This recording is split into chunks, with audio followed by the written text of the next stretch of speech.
कृत्वा पूजितमां च नूतनपुरीं सत्कार्यभारम् अहं मन्त्रं प्राप्य च तारतम्यमतुलं श्रीदेवचन्द्राभिधा नित्यानन्दकरं सदायुपदिशं ज्ञानं निजानन्दकम् श्रीमच्छत्रनरेश जागृतिकरं श्रीप्राणनाथं भजे श्रीप्राणनाथं भजे।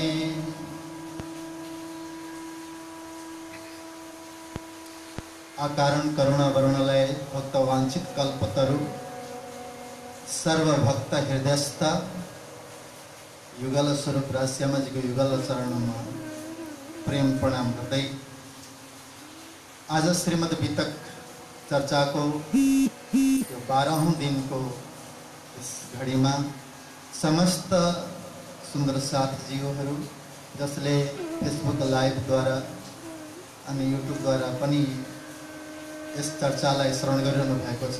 यहाँहरूको परम पावन चरण कमलमा प्रेम प्रणाम स्वीकार्नुहोस्। प्रणाम। हामीले हिजोको प्रसङ्गमा यो विद्युतीय आपूर्तिको आउने जाने कारणले गर्दा अलि राम्रोसँग प्रसङ्ग पुर्याउन सकेका थिएनौँ।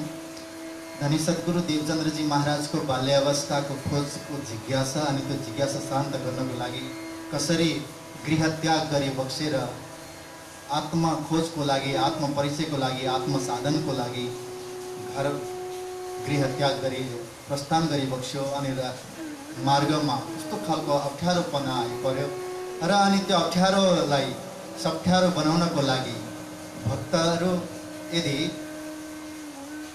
परमात्माको खोजीमा निस्कन्छन् भने कुनै पनि साधक यदि आफ्नो साधनामा लाग्दछ भने परमात्मा स्वयं आएर ती भक्तको रक्षा गर्नुहुन्छ।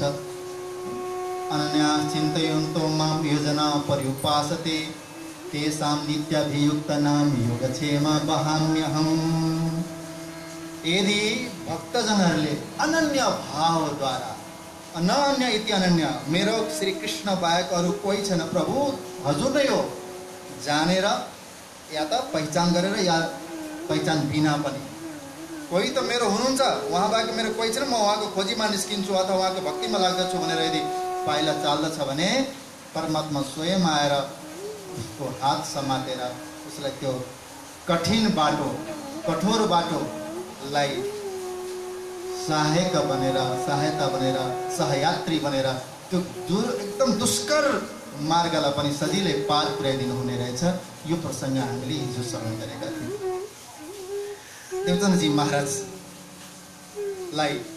त्यो आदेशको स्वरूपको दर्शन परमात्माको आदेशले कसै न कसैलाई पठाइबक्सनु भएको त्यसैले भनिन्छ आदेशको स्वरूप भनेर। आदेश परमात्माले कसै न कसैलाई खटाउनुहुन्छ। परमात्माको खटाइ नै हाम्रो लागि परमात्मा स्वरूप गरेर आउँदछ। चाहे त्यो कुनै पनि रूपमा कुनै पनि भेषमा कुनै पनि स्थितिमा परिस्थितिको बिचमा कुनै पनि रङ रूपमा हामी समक्ष आउन सक्छन् तर हामीले चिन्ने दृष्टि प्राप्त गर्नुपर्दछ। हामीले त्यो चिने नचिने हाम्रो आफ्नो ठाउँमा छ तर देवचन्द्रजी महाराजले सँगै रहँदा चोर भन्ठान्नु भयो लुटेर भन्ठान्नु भयो। अब यसले मार्छ होला भन्नुभयो कमसेकम मार्नबाट त बचायो। अब पक्कै पनि घर लगेर गुलामी गराउँछ होला भने भन्ठान्नु भयो किनकि त्यति बेला विदेशतिर बालकहरू अपहरण गरिन्थे स्त्रीहरू अपहरण हुने गर्दथे लगेर अनि गुलामी गराउँदथे। गुलामीको बजारमा लगेर बेच्दिने गर्दथे अनि किनेर ल्याएर कमार हो यो मेरो किनेर ल्याएको गुलाम हो नोकर हो भन्ने खालको एउटा मानवलाई मानव नमानेर एउटा वस्तु जस्तो व्यवहार गर्ने पनि चलन थियो। सायद यस्तै मलाई अब गुलामी बनाउने होला या त गुलामको बजारमा लगेर बेचिदिने होला भन्ने खालको भय भइरहेको थियो। तर उहाँ लुट्न आएको होइन चोर्न आएको होइन रहेछ गुलामी गराउनलाई आएको होइन रहेछ। उहाँ त लुटेराहरूबाट डाकाहरूबाट बचाउनको लागि अनि चोरहरूद्वारा बचाउनको लागि अनि गुलामीबाट आजाद गराउनको लागि आउनु भएको रहेछ। यो दासताबाट मुक्त दिलाउनको लागि यो संसारमा हामी सबै दासता छौँ, दासतामा बाँचिरहेका छौँ, कसै न कसैको गुलामी बनेका छौँ। सबैभन्दा पहिले यहाँ भित्रका दुर्गुणहरू जुन छन् तिनकै हामी गुलामी बनेका हुन्छौँ। जिब्रोको गुलामी, एकदम मिठो मात्र खान मनपर्छ, कसैलाई नुनिलो मनपर्छ, कसैलाई गुलियो भनेपछि हुरुक्कै भइन्छ, कसैलाई कुनै फेभरेट हुन्छ। हामीलाई पढाउने बेलामा गुरुजी भन्ने गर्नुहुन्थ्यो, यो एउटा लिस्ट बनाउने गर, तिमीलाई मनपर्ने वस्तु एकपट्टि राख अनि मन नपर्ने वस्तु अर्कोपट्टि राख। त मनपर्ने वस्तु धेरै निस्किए, मन नपर्ने थोरै निस्किए, अनि निस्केर त्यो राखिएपछि अनि गुरुजीले देखायो यो मनपर्ने, अनि माथिबाट गुरुजीले हेडिङमा लेख्नुभयो हामीले मन नपर्ने भनेर लेखेको ठाउँमा उहाँले चाहिँ मनपर्ने थपिदिनु हो रातो अक्षरले, अनि हामीले मनपर्ने भन्ने ठाउँमा लेखेको ठाउँमा उहाँले मन नपर्ने लेखिदिनु। अब यस्तो गर भन्नुभयो, यो प्रयोग गर भन्नुभयो। के मन प्रयोग गर्नु? जुन मनपर्छ, धेरै मनपर्छ, आसक्ति हुन्छ, त्यसलाई मन नपर्नेको दर्जामा राख। अनि जुन मन पर्दैन, कसैलाई करेलाको सब्जी मन पर्दैन, कसैलाई के मन पर्दैन, अनि त्यो मन नपर्नेलाई मन पर्नेको लिस्टमा राख, त्यसलाई फोकस गर। अनि धेरै मन पर्नेलाई पर राख, मन नपर्नेको दर्जामा राख। अनि त्यो नभए नि चल्छ भन्ने स्थिति राख। कसैलाई चिया नभई हुँदैन, बिहान उठ्ने बित्तिकै चिया भएन भने त यो सोच नै हुँदैन भन्ने खालको पनि हुन्छ। त त्यो चिया धेरै मन पर्ने इम्पोर्टेन्ट छ बनाइएको छ हामीले भने त्यो चियालाई अब मन नपर्नेको दर्जामा राख। अनि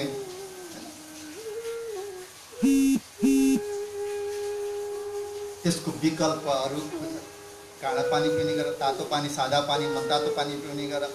यसरी सिकाइबस्नुभयो। त यसरी सिकाइसके पश्चात बिस्तारै यो कर्म गर्दै जाने हो भने ब्यालेन्स हुँदै जान्छ। मन नपर्ने चिजहरू पनि सेवन गर्न थाल्यो, अब त्यही मन पर्न थाल्दछ। अनि जुन मन पर्थ्यो, धेरै आसक्त हुन्थ्यो, त्यो चिजबाट बिस्तारै टाढा हुँदै गइन्छ। यो प्रयोग गरेपछि थाहा हुने कुरा हो। त यहाँ हामी यस्ता जिब्रोको गुलाममा, नाकको गुलामीमा, नाकले सुगन्ध एकदमै बजारको महँगो पर्फ्युमको बाँच्न खोज्दछ। एउटा परमात्माले स्वतः प्राकृतिक रूपमा, कुदरती रूपमा फुलाइएको फुल, परमात्माको मन्दिरमा चढाइएका फुलहरूको यो बहुतै कमलाई रुचि हुन्छ। त यो सुगन्धको हामी नाकको गुलामी गरिरहेका छौँ। आँखाको राम्रो रूप रङतिर गइरहेको छ। त आँखाको गुलामी भइरहेका छौँ हामी। यसले राम्रो मात्र हेर्न चाहन्छ। फेसबुकमा यदि चिटिक्क परेको, गाला कतै नखुम्चेको, सट्ट परेको राम्रो अनुहार छ भने फटाफट फोटो लाइक आउँछ। अनि दाँत झरेका, गाला खुम्चेका, आँखा चाउरी परेका यस्तो फोटो हाल्यो भने, यस्तो फोटो कसैको पनि वृद्ध माताहरूको फोटो राख्ने बहुतै कम लाइक आउँछ। त सबैलाई राम्रो चाहिएको छ। त राम्रो रूपको आकर्षणमा, रूपको यो आँखा रूपमा आकर्षित छ। अनि त्यो आँखाको रूपमा आकर्षित भएर हामी आँखाको गुलामीतातिर गइरहेका छौँ। छालाले स्पर्श सुख खोज्दछ, छालाले स्पर्श सुख खोज्दछ। छाला त्यो स्पर्श सुखको लागि सर्वस्व अर्पण गर्दै, सर्वस्वलाई एक प्रकारले इग्नोर गर्दै, व्यवस्था गर्दै, म को हुँ, कहाँबाट आएको हुँ, मेरो कर्तव्य के हो, यो विस्मृति बनाइदिन्छ। कामत सञ्जायते क्रोधा ध्यायतो विंशान् पुंस संगते सुपजायते संगात सञ्जायते कामत क्रोधो विजायते। क्रोधात् भवति सम्मोहात् स्मृति विभ्रम, स्मृति भ्रंशात् बुद्धिनाशात् प्रणश्यति। आखिरमा यो हामी पनि छालाको यानि कि तोकको यो त्वचाको स्पर्श सुखको गुलामी तिर गइरहेका छौँ। शब्द, रूप, रस, स्पर्शको गुलामी बनिरहेका छौँ। यस्तो गुलामीद्वारा मोक्ष दिलाउनको लागि आउनु भएको रहेछ, गुलाम गराउन आउनु भएको रहेछ।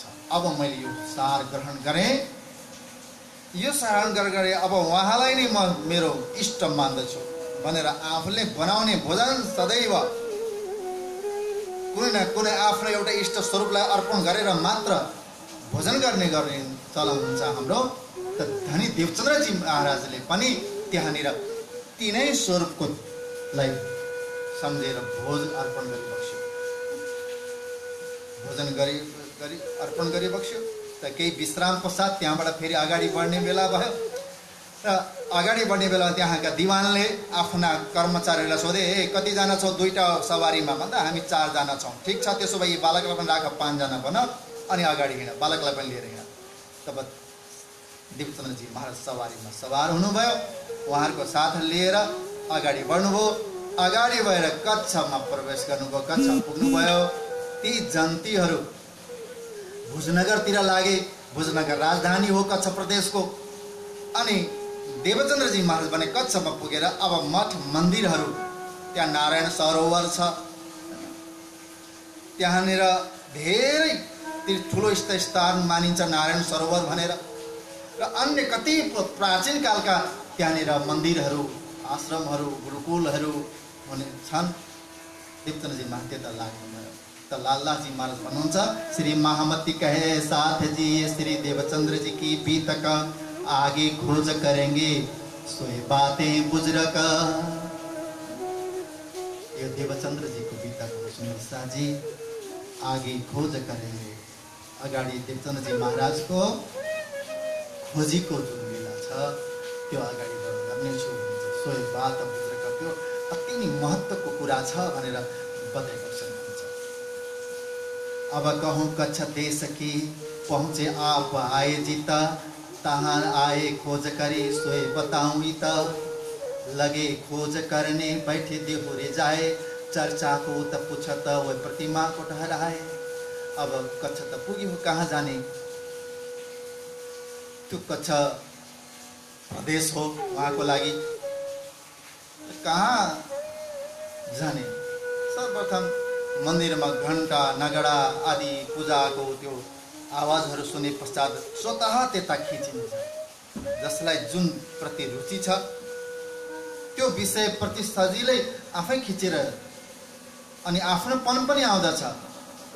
भक्तलाई कतै मन्दिरको घन्टी बजेको सुनियो भने, मन्दिरमा धुन संकीर्तन आदि भएको सुनियो भने स्वाभाविक रूपले ऊ त्यतातिर खिचिन्छ। जसरी सिकारीहरूले मिठो सङ्गीत बजाएर हरिण आदिलाई आकर्षण गरेर समात्छन्, त्यस्तै मिठो यो भजन कीर्तन मन्दिरको घन्टी नगडा बाजा ती आदि सबै सुने पश्चात देवचन्द्रजीमा त्यता जानुभयो। गएर एउटा मन्दिरमा प्रवेश गर्नुभयो। मन्दिरमा त्यहाँ आरतीमा सहभागी हुनुभयो। पुजारीजीले आरती गर्न सक्नुभयो, पूजा गरिसक्नुभयो। जब पुजारीजी फुर्सतिलो हुनुभयो तब देवचन्द्रजी महाराजले सोध्नुभयो, पुजारीजी महाराज म एक दुई शब्द सोध्न चाहन्छु। सोध बाबु, के सोध्न चाहन्छु? हजुरले कहिलेदेखि पूजा गर्दै हुनुहुन्छ? मैले त बाबु कहिले धेरै वर्ष भइसक्यो। यो त हामी यहाँका मन्दिरका खानदानी पुजारी हो। मेरो बुबा अनि मेरो बुबाको पनि बुबा, मेरो बुबाको पनि बुबा, पिताको पिता, प्रपिता प्रपिता, कति साल पुस्तादेखि हामी पूजा गर्दै आएर पुस्तादेखि पूजा गर्दै आइरहनु भएको छ। पक्कै पनि परमात्माको दर्शन पाउनु होला, परमात्माको विषयमा भन्नुहोस् न भनेर भनेपछि अनि ल होइन म तिमीलाई परमात्माको दर्शन गराइदिन्छु भनेर पुजारीले हात समातेर भित्र लिएर जानुभयो मन्दिरमा। अनि मन्दिरमा लगेर ल दर्शन गर पूजा भनेर पर्दा खोलिदिनु भयो। अगाडि त वही प्रतिमा को ठहराए, सामने हैन भगवानको त्यो विग्रह जसलाई पूजा गरेर आइरहनु भएको थियो प्रतिमालाई देखे। तब देवचन्द्रजीको मन त्यहाँ लागेन। तत्पश्चात उहाँ अगाडि बढ्नुभयो। कोही दिन रहे तिनमै फेर उठे खोजौ पर। यसरी भएन, यहाँबाट अगाडि जानुभयो। किनकि उहाँले जुन तत्त्व खोजिरहनु भएको छ, जुन जिज्ञासा छ, त्यो जिज्ञासा यहाँ शान्त हुने भएन। अनि त्यहाँबाट अगाडि गएपछि सन्यासिकामा पुग्नुभयो। बडा टिम्बधारी आडम्बरधारी ठुल्ठुला सन्यासीजनहरू कहाँ पुग्नुभयो। पूरा संसारले पुज्ने आम पुजे तिनको आवे खलक सारी, पूरा सारा जगतले नै पुज्ने र मान गर्ने त्यस्ता सन्यासी त्यहाँ पुग्नुभयो। र अनि त्यहाँ जिज्ञासा राख्नुभयो। ती सन्यासीजनहरूले भने ठिकै छ, तिमीले जिज्ञासा हामी शान्त गर्छौँ, तिमीले खोजेको कुरा बताउदिन्छौँ, तर एउटा कुरा हाम्रो सुमिरन लिनुपर्दछ, हाम्रो सम्प्रदायमा दीक्षित हुनुपर्दछ, तिमी पनि सन्यास लिनुपर्दछ, दीक्षित हुनुपर्दछ भने पश्चात अवश्य म हजुरलाई गुरु गर्छु, म दीक्षित हुन्छु भनेर भन्नुभयो। तब त्यहाँ नाम सुमिरन लिनुभयो, दीक्षित हुनुभयो। अनि चर्चा सुन्न लाग्नुभयो। और चर्चा करे तत्त के लिया नाम सुमरन, पर दिल में कछु ना वही किवे न पति मन। दीक्षित हुनुभयो, चर्चा सुन्न थाल्नुभयो। करिब वर्ष जति भइसक्यो। जहिले पनि दत्तात्रेय गुरुको चर्चा सुनाउने गर्नुहुँदो रहेछ। अनि देवचन्द्रजी त्यो कथा सुन्नुहुँदो रहेछ। दत्तात्रेय गुरुजीले 24 वटा गुरु गर्नुभएको छ। अनि उहाँले 24 गुरु गर्नुभयो। 24 गुरुमा सर्पलाई पनि गुरु बनाउनु भएको छ, सूर्यलाई गुरु, चन्द्रमालाई गुरु, त्यसरी 24 गुरु बनाउनु भएको छ। एउटा वेश्यालाई पनि गुरु बनाउनु भएको छ। त यहाँ गुरु बनाउनु भयो, तर गुरु बनाएर उहाँले के बताउन खोज्नुभयो, यी कुराहरू बताएर देवचन्द्रजीको बालक मनको, त्यो देवचन्द्रजीको एउटा जुन जिज्ञासा त्यसलाई शान्त बनाउन सक्नु भएन। कति कुराहरू हुन्छ नि, हामीले जानेको कुरा बताइदिएपछि ऊ शान्त हुन्छ भने उनको भित्रको पुरा जुन खोज छ, त्यो खोज के हो हामीले बुझेको छैन। हामी आफ्नो ज्ञान मात्र लाद्ने कोसिस गर्दछौँ। देवचन्द्रजी महाराज पनि त्यस्तै, भित्र उहाँको मनमा जुन जिज्ञासा छ त्यो कतैबाट उहाँलाई किन सन्तुष्टि भएन। हुनसक्छ त्यसमा ज्ञानी थिए, धेरै ज्ञानी जन सन्यासीजनहरू थिए। उहाँले शास्त्र पुराण आदिको सूत्र आदिहरू पनि धेरै सिकाउनु भयो। तर भित्र जुन खालको त्यो जिज्ञासाको आगो बलिरहेको थियो, त्यो जिज्ञासाको सन्ताप थियो। त्यो सन्ताप भने यहाँ शान्त हुन सकेन। कोही का दिन तहाँ रहे फेरि चले जागा। त्यहाँ केही दिन रहेर फेरि अगाडि बढी बग्छन्। अनि अगाडि गए पश्चात अर्को एउटा सम्प्रदायमा पुग्नुभयो। बडे डिम्ब कनफट्टे चले गए 3 ठौरा, वही राजगुरु कहा वहीं बहुत चेले तिनके, कच्छ देश ताए मानही जाहे पहुँचे इनमे। कच्छ देशका पूरा प्रजाहरूले मान्ने, राजगुरु कहलाउने त्यस्ता राजगुरु, त्यहाँका कच्छ प्रदेशका राजाले पनि राजगुरु भनेर मानेका त्यस्ता कनफट आदि कान चिरिएका त्यस्ता योगी कहाँ पुग्नुभयो। केही दिन त्यहाँ बस्नुभयो। भित्र आत्माले साक्षी त्यहाँ पनि दिएन। कति ठाउँमा के हुन्छ भने ठुल्ठुला ज्ञानी त ज्ञानी भइन्छन्, ज्ञानीजन भेटिन्छन्, तर उहाँहरूको त्यो व्यवहारमा कतै पनि भक्ति देखिँदैन। ज्ञान देखिन्छ, प्रेम देखिँदैन, भक्ति देखिँदैन। त्यस कारणले भक्ति नदेखे पश्चात त्यो एक भक्तको मनमा एउटा परमात्माप्रति श्रद्धा, साक्षात्पना अनुभव गर्ने जुन जिज्ञासा छ, साक्षात्पना खल्लो लाग्दछ। ज्ञान त पुरा छ, ज्ञानको भण्डार छ, तर जब भित्र भक्ति छैन, प्रेम रस छैन भने निरस लाग्दछ। वेदान्त पढ्दाखेरि वेदान्तमा ज्ञानको भण्डार छ। वेदान्तको सिद्धान्त सबै हामीलाई आत्मसात गर्ने खालको हुन्छ। तर वेदान्त पढिसकेपछि परमात्माको स्वरूप र परमात्माको विग्रहप्रति परमात्माको एक प्रकारको त्यो जुन स्वरूप छ, त्यो स्वरूपप्रति नै निरसता छाइन्छ भने त्यो वेदान्तले केही फाइदा गर्नेवाला छैन। अश्रद्धा उत्पन्न हुन्छ भने शास्त्रले हामीलाई श्रद्धा वृद्धि गर्नको लागि हो। त्यसैले श्रीमद् भागवत पुराण भएको हो, त्यसैले श्रीमद् भगवत गीता आएको हो नि। नत्र जरुरै थिएन। उपनिषदहरूमा ज्ञानका भण्डार छँदै छन्, किन त्यो श्रद्धाको कुरा, प्रेम समर्पणको कुरा, सर्वस्व अर्पणको कुरा गरेर गीता ल्याउनु पर्यो? किन भागवतको त्यो प्रेम लीलाको वर्णन गर्नु पर्यो भन्दा प्रेम भक्ति भाव सर्वोपरि छ। ज्ञान मात्र भएर आउँदैन। परमधाममा एउटा ज्ञानको प्रतीक, अर्को प्रेमको प्रतीक, दुवै सागरहरू छन्। घृत सागर प्रेमको प्रतीक हो भने मधुसागर ज्ञानको प्रतीक हो। तर घृत सागरमा हामी प्रेम लिन जाँदाखेरि घृत सागरले मना गरिदिए, प्रेम अहिले पाइँदैन, पहिले ज्ञानीले भएर आओ, ज्ञान लिएर आओ। कसको को हो, कहाँ हो, को प्रति प्रेम गर्ने, तिमी को हो जानेकै छैनौ, चिनेकै छैनौ, प्रेम कहाँबाट पाइन्छ? जान चिन भएपछि नै प्रेम हुन्छ। पहिले जान चिन्नको लागि त ज्ञान हुनु पर्दछ।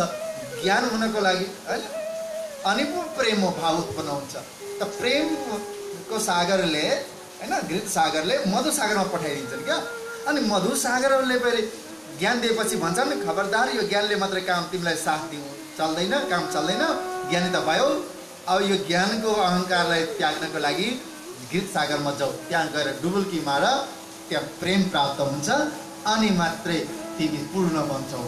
ज्ञान छ, ज्ञान आधा पाटी हो, एकपट्टिको पाटो हो भने सिक्काको दोस्रो पाटो प्रेम हो, अनि मात्र त्यो सिक्का चल्दछ।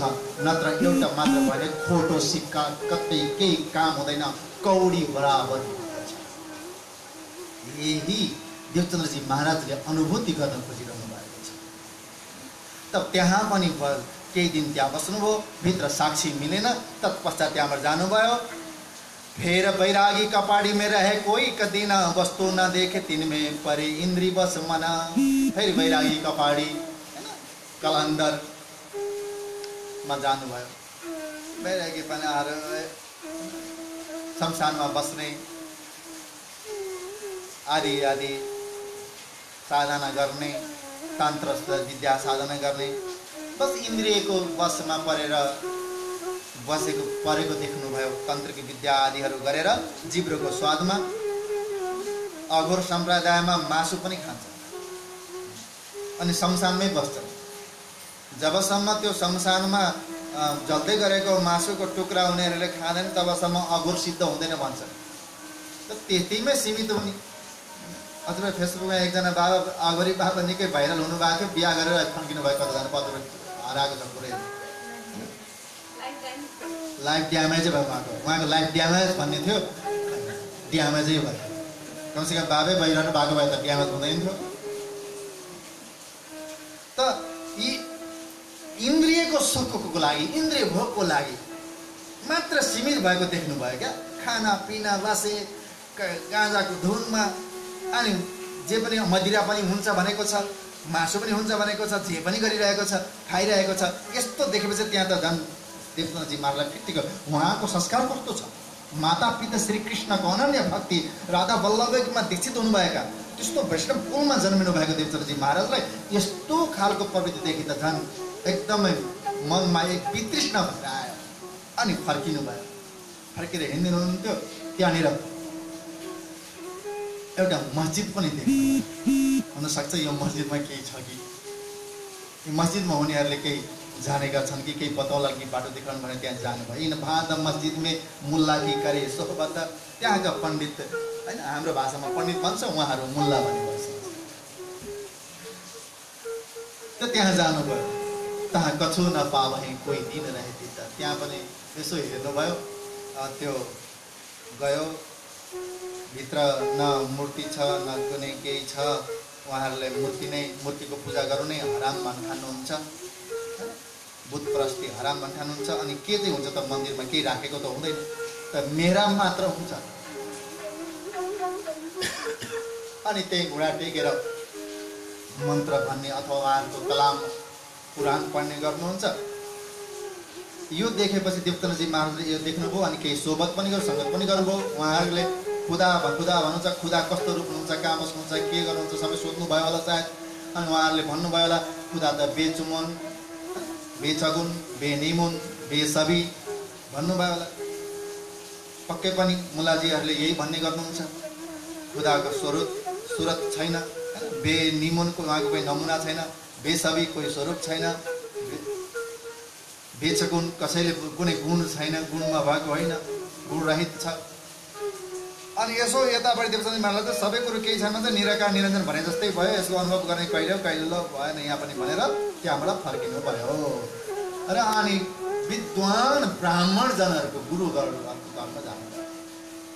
और ब्राह्मण भेष कई और भेष सब ठौरा, ब्राह्मणहरूको घरमा जानुभयो। ब्राह्मणहरू त एकदम वेदका ज्ञाता, अष्टाध्यायी सबै याद गरेका, वेदका सूत्रहरू सबै याद भएका, यस्ता ब्राह्मण काम पनि जानुभयो।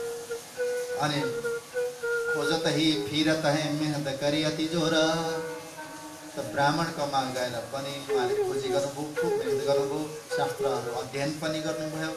करिब करिब यसरी खोज्दा खोज्दा 4 वर्ष बित्नु भएको छ।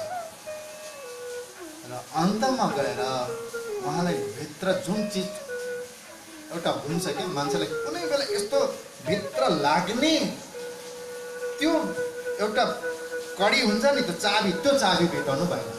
यतिकै 4 वर्ष अध्ययन गर्दा ब्राह्मणको मन जानुभयो, सन्यासीको मन जानुभयो, सबैको जानुभयो, 4 वर्षसम्म घुमिरहनु भयो।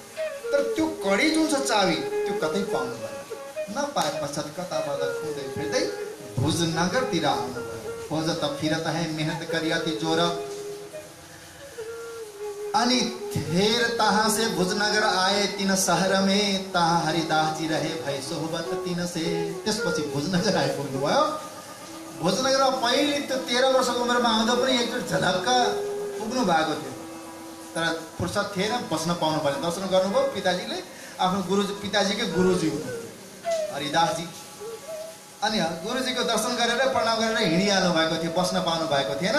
अहिले कता कता घुम्दै घुम्दै हरिदासजीसँग पुग्नुभयो र हरिदासजीको सङ्गतमा त्यहाँ पुग्नुभयो।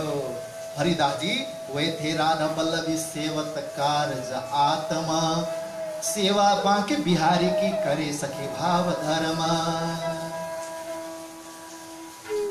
हरिदासजी राधा वल्लभी संप्रदायका एक महापुरुष हुनुहुन्छ। वहाँ हित हरिवंश अन्तर्गत राधा वल्लभी सम्प्रदायमा दीक्षित भएर त्यो सम्प्रदायको नेम आचरणलाई पालन गर्ने एकजना भक्त साधक भएको छ। भुजनगरमा हुनुहुने हरिदासजी वृन्दावनमा जो हरिदासजी बाँके बिहारीजीलाई प्रकट गर्नुहुने हरिदासजी हुनुभयो, उहाँको शिष्य भइबक्छन्। जो चाहिँ अकबरको जमानामा, अकबर बादशाहको जमानामा प्रख्यात सङ्गीतज्ञ तानसेनको गुरु पनि हुनुहुन्थ्यो। बडा सङ्गीतज्ञ हुनुहुन्थ्यो, ठुलो सङ्गीतज्ञ। तर हरिदासजीको सङ्गीत श्री कृष्णजीलाई रिझाउनको लागि हुन्थ्यो, उहाँको गायन। एकचोटि बादशाह अकबरको दरबारमा तानसेनले गाए। तानसेनले गाउँदा भइरहेको वर्षालाई रोक्न पनि सक्ने, अनि खडेरीमा मलार राग गाइदियो भने वर्षा बनाउन सक्ने त्यस्तो क्षमता थियो। तानसेन यस्ता गायक थिए। अरे अनि बादशाहले भनेछन्, अरे तानसेनजी, तपाईँको त यो खुबी छ भने तपाईँको उस्ताद, तपाईँको गुरुको त कस्तो खुबी होला, म तपाईँको गुरुलाई पनि सुन्न चाहन्छु भन्नु। त तानसेनले हात जोडेर भने, बादशाह जापना क्षमा गर्नुहोस्, मेरो गुरु यसरी दरबारमा गाउनुहुन्न। उहाँ त आफ्नो परमात्माको लागि मात्रै, परमात्माको अगाडि परमात्माको लागि मात्रै गाइबक्सन्छ। यसरी यहाँ आउनुहुन्न भने कुनै पनि सन्तलाई जबरजस्ती गर्ने। अकबर अलिकति सहिष्णुतामा, यी मुगल बादशाहहरू मध्ये अकबरलाई सहिष्णुतामा उनले सहिष्णुता पालन गरेको इतिहासमा लेखिन्छ। किनकि उनले हिन्दू मन्त्रीहरू आफ्नो दरबारमा राखेका थिए, बिरबल जस्ता। तानसेन पनि हिन्दूकै छोरा, मिश्र हुन्। उनलाई तानसेन भनेर नाम त अकबरले दिएको हो। त यस्ता नवरत्नहरू, रामसिंह जस्ता यस्ता राखेका थिए। त उनलाई सहिष्णुता थियो, हिन्दू मुसलमान प्रति समान भावले देख्न सकिन्छ। मतलब त अकबरले पनि ठिकै छ, तपाईँको गुरु आउनुहुन्न भने म नै भित्रमा गएर एकचोटि सुन्नेछु भनेर अकबर बादशाह पनि भेष बदलेर हरिदासजीको गायन श्रवणको लागि वृन्दावन आएको प्रसङ्गहरू हामीले कता सुन्ने गरेका छौँ। अनि वृन्दावन आएर जहिले पनि गाउने होइन, बाँके बिहारीजीलाई रिझाउनको लागि जब उहाँले गाउन थाल्नुहुन्थ्यो तब त्यो स्वर जहाँ जहाँ पुग्थ्यो सबै स्तब्ध हुन्थे भन्ने प्रसङ्ग आउँदछ। त यस्ता हरिदासजीले गाएरै त्यहाँ बाँके बिहारीलाई प्रकट गर्नुभएको भन्ने पनि किंवदन्तीहरू छ। यस्ता हरिदासजीका शिष्य उहाँ पनि हरिदासजी नै भुजनगरमा बसेर आफ्नो आत्मा परिवारका साथमा आत्म साधनामा लागिरहनु भएको थियो, भक्ति साधनामा लागिरहनु भएको थियो। यस्तो हरिदासजीसँग गएर देवचन्द्रजी महाराजको अहिले भेट भयो, जो कि उहाँको पनि माता पिताको गुरु भइसक्छ, गुरुजी भइसक्छ। रहे तिनकी सोहबत में देखी सेवा अति प्रेम। हरिदासजीको सेवतमा सङ्गतमा बस्न थाल्नुभयो अनि हरिदासजी त अति नै प्रेमले सेवा गर्नु। अति नियम उहाँको कस्तो रहेछ, एकदमै निष्ठापूर्वक निष्ठा एउटा त हुन्छ नि प्रवाह मर्यादा अनि पुष्टमा यति निष्ठता हुन्छ। यो चाहिँ मेरो आत्माको लागि म यो नभए जसरी हामी भन्छौँ, जसरी बिहान बेलुका हामीले भोजन गर्छौँ या त जलपान गर्दछौँ, जललाई ग्रहण गर्छौँ, किन गर्छौँ भने त्यो नभए जीवन चल्दैन नि। जसरी अन्न नभई जल नभई हाम्रो जीवन चल्दैन, त्यसरी नै हरिदासजीको लागि यो निष्ठा नभए, यो प्रेम समर्पण नभए, यो भाव नभए हैन, यो भक्तिमा यो भाव नभए उहाँको पनि जीवन चल्दैन भन्ने त्यस्तो धारणाले उहाँ सेवा गर्नुहुँदो रहेछ। साँचा देखा तिनको हरिदासजीको यो सत्य भाव सच्चा भाव देखे पश्चात देवचन्द्रजी महाराजलाई मनमा ओहो मैले केही खोजेको जिज्ञासा यदि पाउँछु भने यहीँ पाउँछु जस्तो लाग्न थाल्यो, यहीँ हरिदासजीको शरणमै पाउँछु भनेर निश्चित लाग्न थाल्यो र अनि त्यहाँ बसेर सेवा गर्नु। हरिदासजीको त्यो आचरण देखे पश्चात कस्तो आचरण थियो, जब ऋतु आवे गर्मी की तब सेवा तिन माफक, ठण्डक करे हर भात सो आगा समय ऋतु ताकत। गर्मीको जब समय हुन्छ नि, गर्मी भल पसिना आइरहन्छ, हामी पंखा खोज्दछौँ, पंखा चाहिन्छ, हामीलाई एसी चाहिन्छ, हामी एकछिन पंखा र एसी भएन भने हामी बस्न सक्दैनौँ। नेपाल त धेरै चिसो ठाउँ हो, नेपालमा त धेरै ठन्डा छ, यहाँ त धेरै 35-36 भन्दा माथि जाँदैन। कतै गयो भने धेरै गयो भने बाँकेमा 40 पुग्छ, सिमरामा त 48 पनि 38 पनि कहिलेकाहीँ मात्र पुग्छ। आजभरि त बिल्कुल छैन, 20-25 पुगेको छैन, पानी परिरहेछ 4 दिनदेखि लगातार। त यस्तो हामीलाई गर्मी जब हुन्छ भने परमात्मालाई पनि गर्मी नै हुन्छ। उहाँलाई कस्तो मुकुस होला, त उहाँलाई चिसो बनाउने कसरी हुन्छ, ठण्डक राख्ने भनेर ठण्डाको प्रक्रिया गर्नुहुन्थ्यो, इलाज भनेको उपाय गर्नुहुन्थ्यो। ठण्डक करे हर भात सो आगा समय ऋतु ताकत। हरेक प्रकारले कसरी हुन्छ, पंखा चलाइदिएर हुन्छ कि कपडाहरू भिजाएर दायाँ बायाँ भिजेको कपडा टाँगेर अनि त्यहाँबाट हावा लगाएपछि पंखा चलाएपछि चाहिँ त्यो भिजेको कपडाको पनि त्यो हावा छोएर जान्छ, त्यसमा छोएर जाँदा चिसो, त्यसरी पो चिसो कसरी हुन्छ चिसो बनाउने प्रयत्न गर्नुहुन्थ्यो। अनि अगाडि अब गर्मी सक्ने बित्तिकै वर्षा आउँछ, वर्षामा कस्तो चिजहरू चाहिन्छ सेवाको लागि। हामीले त आज पानी परे बेला हामीलाई यस्तो खान मन लाग्यो भन्छौँ, यस्तो गर्नुपर्छ भन्छौँ, वर्षामा हामीले यो खानुपर्छ भन्छौँ, आफ्नो परिकार आफ्नो सोध्दछौँ। अनि परमात्मालाई चाहिँ त्यो कहिलेदेखि बनाएर राखेको रेडिमेड सुखडी, रेडिमेड लड्डु, रेडिमेड सब्जी, त्यहाँ जे पनि छ सुक्खा मेवा मात्र जहिले पनि एकै नास। हामीलाई चाहिँ ऋतु अनुसारको भोजन चाहिन्छ, जाडोमा त हामीले यो खानुपर्छ, गर्मीमा त हामीले यो पिउनुपर्छ, यो खानुपर्दछ, बर्खामा अब यो खानुपर्दछ, बर्सात भइरहेको बेलामा। तर परमात्मालाई एउटै, तर हरिदासजीकोमा यो हुँदैन थियो। हरिदासजी त आगे ऋतु अब यो वर्षा सक्ने बित्तिकै के आउँदैछ, शरद ऋतुमा आउँदैछ भने शरद ऋतुमा के जरुरी पर्दछ, के राम्रो हुन्छ त्यसको तयारी गर्नु। शरद सकिने बित्तिकै फेरि शीत ऋतु आउला, फेरि हेमन्त ऋतु आउला, हेमन्त ऋतुको लागि तयारी हुनुहुन्थ्यो, जाडोमा के चाहिन्छ भनेर। यस्तै गर्दै गर्दै ऋतु हेरी ऋतु अब आउनेवाला ऋतु के छ त्यसको तयारी पूर्वे गरेर बस्नु। अब ये वस्तु करो चाहिए कि मुझे आज, पहिले तयारी गर्नु। अनि स्नान करे दिन में 2-4 वखत, कहिले काहीँ त दिनमा हरिदास जी को 4 चोटिसम्म स्नान गर्ने स्थिति हुन्थ्यो। प्रत्येक चोटि यदि देह कारणले हैन, कहिले काहीँ देह शरीर त हो, शरीर त रोगेको घर हो, कहिले काहीँ टाइमिङ मिस पनि हुन सक्छ हैन। 1-2 चोटि नभएर 3-4 चोटिसम्म पनि बाहिर शौच क्रियाको लागि जानुपर्ने हुन्छ। जति चोटि शौच क्रियाको लागि बाहिर गयो त्यति नै चोटि स्नान गर्नुपर्छ। देवचन्द्रजी महाराज यही हो, स्नान गर्नु पर्दथ्यो। त यो देखे पश्चात ओहो यति सुन्दर त। अहिलेसम्म के घुमिरहनु भएको छ देवचन्द्रजी महाराजले? सन्यासी, साधु, बिम्बधारी, कपडी, कालन्दार, बैरागी, त्यो अघोरी सबै हेरिरहनु भएको। अनि उनीहरूको आचरण अनि तुलना गर्नुहोस्, उनीहरूको आचरण अनि यहाँ हरिदासजीको आचरण। हरिदासजी एकदम शुद्ध बुद्धतामा, शुद्धतामा, सोचमा, सफाइमा, पवित्रतामा कति ध्यान दिइबक्सिन्छ। अनि सेवा कसरी गरिरहनु, साक्षात्पना तुलना गर्नुभयो देवचन्द्रजी महाराजले। त यो तुलना गरे पश्चात लाग्यो हो हरिदासजीसँग केही छ। स्नान करे दिन में 2-4 वखत, जब ऋतु पलटे में चाहिए गर्मी शीत हुए इता। कहिले काहीँ गर्मी अनि एकैचोटि गर्मी रहँदा भएको बेलामा फेरि अचानक शीतलता बर्सात भइदियो भने पेट गडबड हुन्छ। 3-4 चोटि नहुनुपर्ने स्थिति, स्नान गर्नुपर्ने स्थिति पनि आउँछ। तब उनको स्नानका फेरि वखत बार स्नान शौच आदिहरूमा जाने, स्नान गर्नुपर्ने स्थिति आउने रहेछ। इन ठिकाने आए के आत्म पायो करार।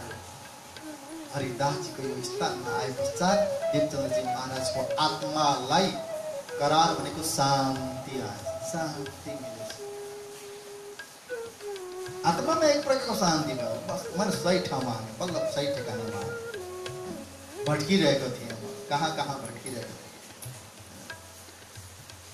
इनकी मैं सेवा करूं, वस्तु ग्रहों इनसे ये सचवटी देख के करने लगे विचार। इनकी सेवा मैं करूं, वस्तु ग्रहों इनसे, तब लगे सेवा करने रहे इनकी सोहबत में। तब उहाँको सेवा गर्न लाग्नुभयो, उहाँको सङ्गतमा बस्न थाल्नुभयो। इनको सेवा गरे भने चाहिँ मैले सत्य वस्तु पाउँछु। उहाँको सत्यता देखे पश्चात, हरिदासजीको सत्यता देखे पश्चात देवचन्द्रजी महाराजलाई लाग्यो कि यदि मैले पनि उहाँको सेवा गरेँ भने मैले त्यो सत्य वस्तु पाउँछु। तब त्यहाँ बसेर सेवाको जिज्ञासा राख्नुभयो। हरिदासजीले पनि आफ्नो शिष्यको पुत्र, शिष्य पुत्र समान हुन्छ, अनि पुत्रको पुत्र त नाति समान हुन्छ। त उहाँलाई यस्तो लाग्यो मेरो आफ्नो परिवार, मेरो आफ्नो सदस्य जस्तो। त्यसै पनि भक्ति मार्गमा लागेका व्यक्तिहरूको लागि कोही पराय हुँदैन, सब आफ्नै हुन्छ।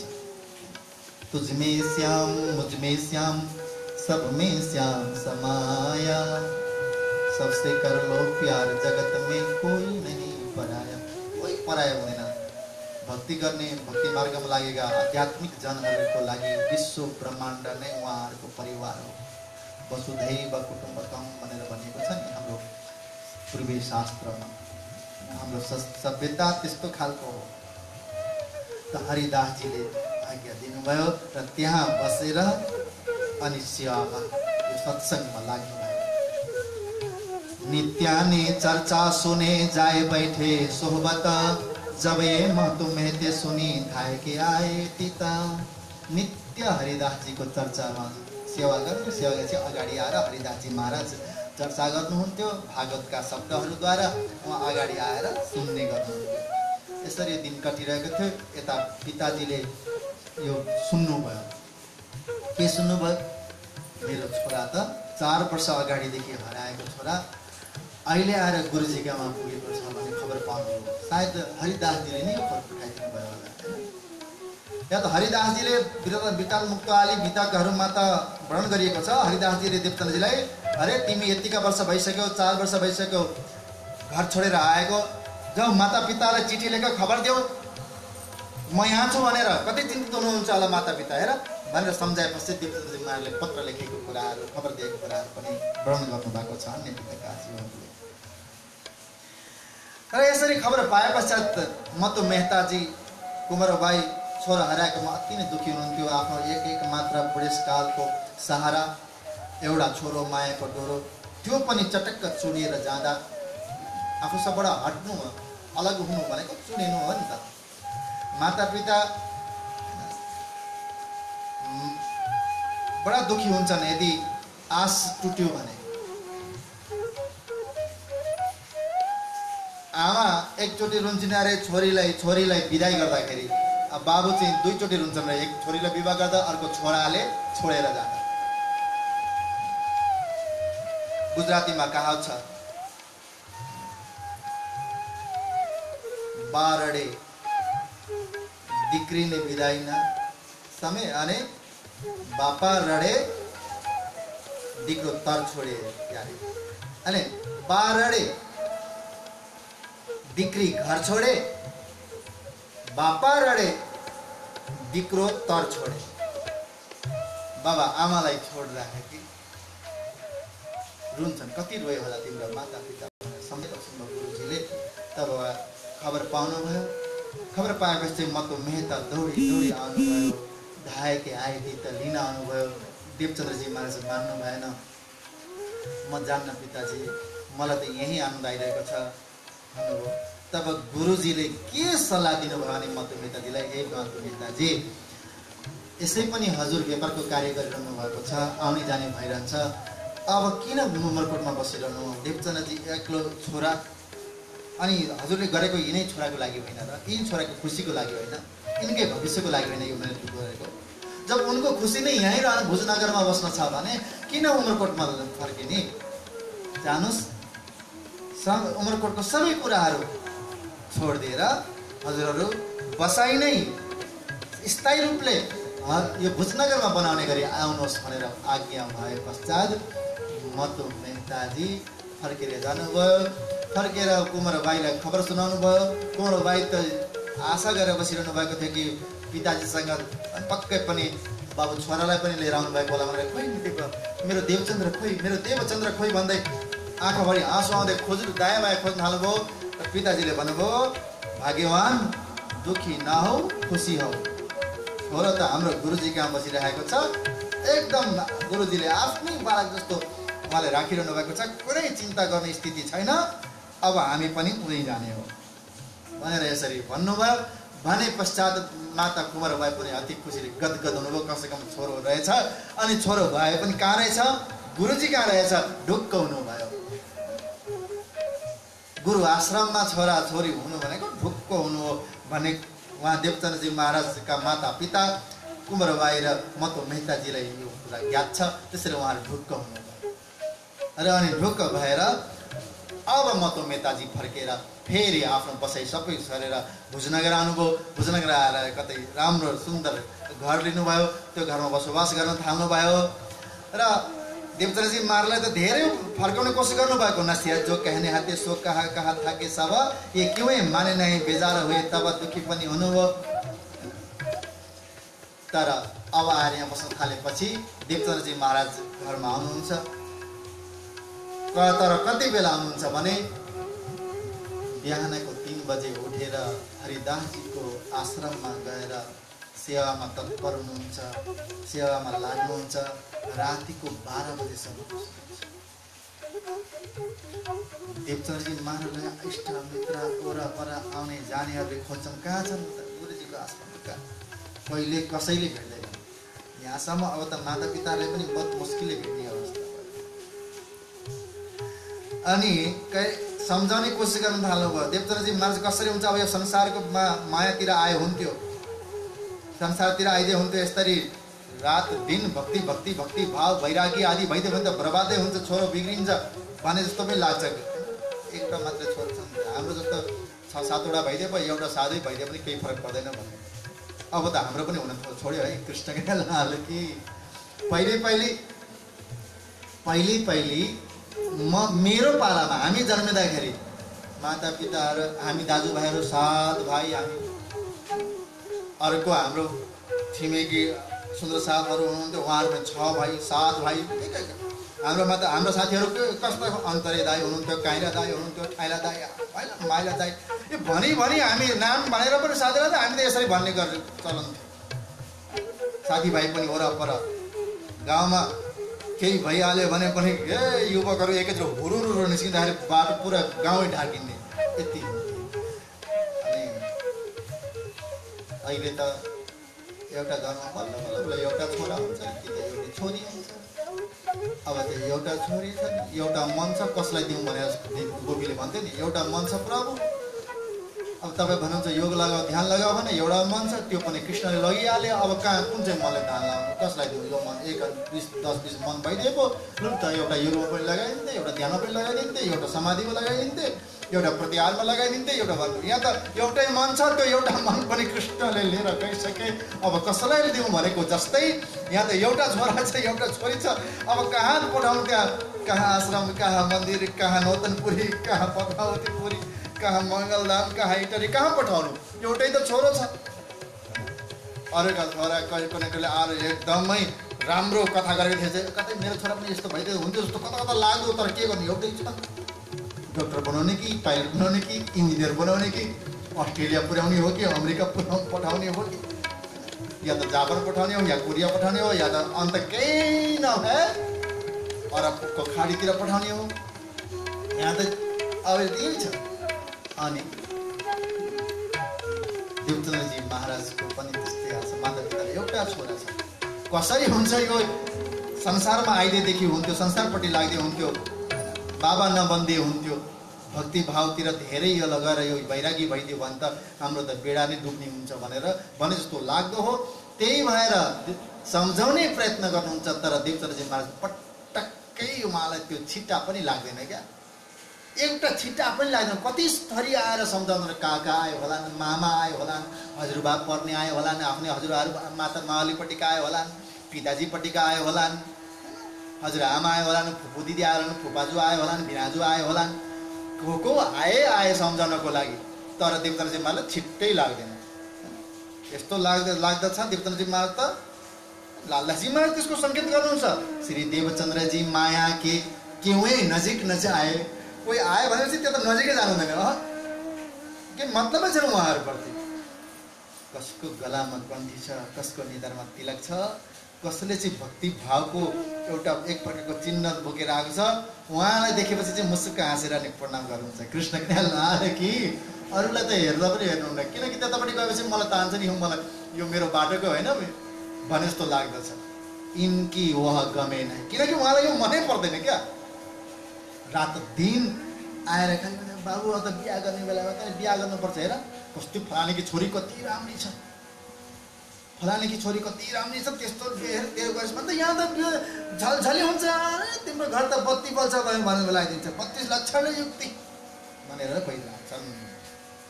अब देवचन्द्रजी महाराज त्यहाँ त्यतातिर लाग्नुभयो भने त उहाँलाई लाग्दछ भित्रबाट म यतातिर यहाँ सुन्न थालेँ अनि मान्न थालेँ भने त म त अहिले डुब्छु जस्तो लाग्न थाल्दो रहेछ। इनको वहाँ गमे नै, पक्कै पनि उहाँलाई मन पर्दैन थियो। यस्तो हो कि माता पिताजीले भनेको सुनाउन्थ्यो, हो गर्नु जस्तो लाग्छ, सिधै नाइ भन्नु सकिँदैन, हुन्छ हस् भने जस्तो लाग्छ। तर भित्र मनमा के खोलिरहन्छ, अहिले नै मैले बिहा गरेँ भने त म त फसिहालेँ, म त पुरो नाउ डुब्यो, यो मेरो बिहा गर्ने उमेर हो। मभन्दा कस्ता कस्ता दाईहरू छन्, गाउँका साथीहरू भाइहरू छन्, कति कति वर्ष ठुला, उनीहरूको त व्यवहार छैन, उनीहरू आजाद पन्छी जस्तो उडिरहेका छन्, आफ्नो इच्छा आकांक्षा पुरा गर्नको लागि एउटा लक्ष्य पुरा गर्न लागिरहेका छन्। म अहिले यो सानो उमेरमा देवचन्द्रजी महाराज अहिले भर्खरै 21-22 वर्षको उमेर हुँदै हुनुहुन्छ, अनि यति बेला मैले बिहा गरेँ भने त ओहो यो बिहा बर्बाद हुन्छ भने जस्तो लाग्छ। अनि ऊ त्यहाँ जाँदै जानुहुन्न, मातापिताले भन्नुहुन्छ, मातापिताले सिधै मुख लाउन सकिँदैन, फर्काउन सकिँदैन, नकार्न सकिँदैन, तर भित्रबाट त्यो मन नै परेको हुँदैन। इनको वह गमे नै, बडो दुःख पहुँचायो। देवचन्द्रजीलाई बडा दुःख हुन्छ। जसले पनि जसलाई जो कुरा मन पर्दैन त्यो कुरा बार बार गरेपछि भित्रबाट दुःख हुन्छ। कतिका छोराछोरीहरूलाई बार बार यस्तै कुराहरू मलाई मन नपर्ने कुराहरूले भनिरहँदा सुनाइरहँदा टचर दिइरहँदा आत्महत्या गर्ने स्थितिसम्म पनि पुगेका छन् नि। आज पनि स्कुलमा परीक्षा दियो, 12वीको परीक्षा दियो, 50% भन्दा बढी आयो। फेरि 50% यति मात्रै। ल आफ्नो बाबाले यस्तो नभने पनि, आफ्नो आमाले नभने पनि अब अरूले भन्छन्, फेरि काका भतिजा अरू मामाले अरे भान्जा यस्तै हो, अरे भतिजा यस्तै हो, यति मात्रै बार बार। तर उनीहरूको भन्नुको मतलब चाहिँ धेरै नम्बर आए राम्रो हुन्थ्यो, तँलाई भन्नु ठिकै हो, तर बार बार त्यही कुरालाई दोहोऱ्याइरहँदाखेरि त उसलाई त डिप्रेसन हुन्छ।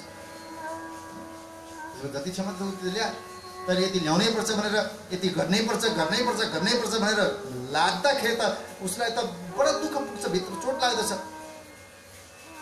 अनि अन्तमा गएर उसले आत्महत्या गर्ने स्थितिसम्म पुग्दछ।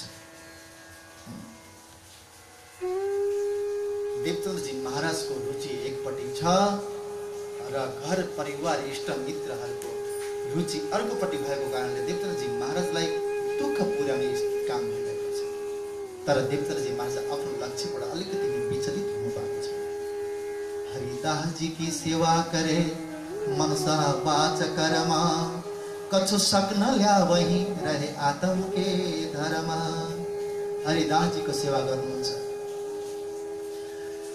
मनसा वाचा कर्म, मनबाट, वचनबाट अनि कर्मबाट। हामी चाहिँ के हुन्छ भने कहिलेकाहीँ हामीलाई मन एकतिर छ, वचन एकातिर अनि कर्म एकातिर भइरहेको हुन्छ। कर्मले सेवा गरिरहेको छौँ, मनले चाहिँ यो मैले मात्रै गर्नुपर्ने, फलाना चाहिँ यस्तो गरिरहेको छ, फलाना उस्तो गरिरहेको छ, उसलाई चाहिँ ऊ फलानाले केही गर्नै पर्दैन, मैले मात्रै गर्नुपर्ने जस्तो आउँछ। तर देवचन्द्रजीको मनमा बिल्कुल यस्तो आउँदैन। जहाँ सेवा लाग्नु भएको छ, हरिदास जी सेवा करे, हरिदास जी की सेवा करे। देवचन्द्रजी महाराज हरिदास जी महाराजको गुरुजीको सेवामा, गुरुजीको सेवा भने गुरुजीको आश्रमको सम्पूर्ण आश्रमको सेवामा लाग्नु भएको छ। कसरी? मनसा वाचा कर्म, मनबाट पनि, वचनबाट पनि अनि कर्मबाट पनि। मनसा वाचा कर्म सेवा गरौँ त तिनै थरी लगाएर मन वचन कर्म। वचन मुखले पनि सेवाकै कुरा गरौँ, सेवामा केन्द्रित रहौँ, शब्द पनि केन्द्रित बनौँ, अनि सेवा गर्दैछौँ सेवाकै कुरा गरौँ, सेवालाई अझ पुष्टि पुग्ने कुरा गरौँ। वचन भनेको वचन, वाचा भनेको वचन, मन लगाएर अनि कर्म, सेवाको जुन कार्य गरिँदैछ, जुन सेवा गरिँदैछ, जुन कर्म गरिँदैछ त्यही गरौँ, मन अन्त नलगाऊ। मैले यो लिन पाए हुन्थ्यो भने देवचन्द्रजी महाराज सम्पूर्ण सेवा आफूमा लिनुहुन्छ। म यो गर्छु भनेर मन वाचा कर्मले गर्नुहुन्छ। यदि हामीले सेवा गर्दैछौँ, यदि मन त्यहाँ लागेन, मन अर्कोले नगरेको मैले गर्नु परेको, गरेको होइन, मैले गरेको होइन, गर्नु परेको, गरिदिएको जब आउँछ नि, तब सेवाको फल पाइए। मैले गरेको, मलाई यो गर्न मिलेको, मलाई गर्न पाएको, मैले गर्न पाएकोमा म धन्य छु भन्ने भाव आउनु पर्दछ। मन त्यहाँ लाग्नु पर्दछ। मन अन्यतिर लाग्यो भने, अर्काले नगरेको मैले चाहिँ गर्नु परेको भन्ने त्यो भाव आयो भने बस सब सेवा धोइयो, केही त्यसको फल आयो। उल्टो त्यसले हाम्रो आत्माको सम्पूर्ण अरू इष्ट रहेको पनि ब्यालेन्स पनि सबै लिएर जान्छ। आत्मामा भएको ब्यालेन्स भनेको यो आध्यात्मिक ऊर्जा, पुण्यको ब्यालेन्स हामीले भन्नुपर्दा कमार राखेको पुण्य सबै लिएर जान्छ। यो दुर्भाव आउने बित्तिकै त मनसा वाचा कर्म, मनबाट, वचनबाट, कर्मबाट एक भएर सेवा गर्नुहुन्छ देवचन्द्रजी महाराज। कछु शक नल्याएर, केही सन्देह ल्याउनुहुन्न, कुनै पनि शङ्का छैन।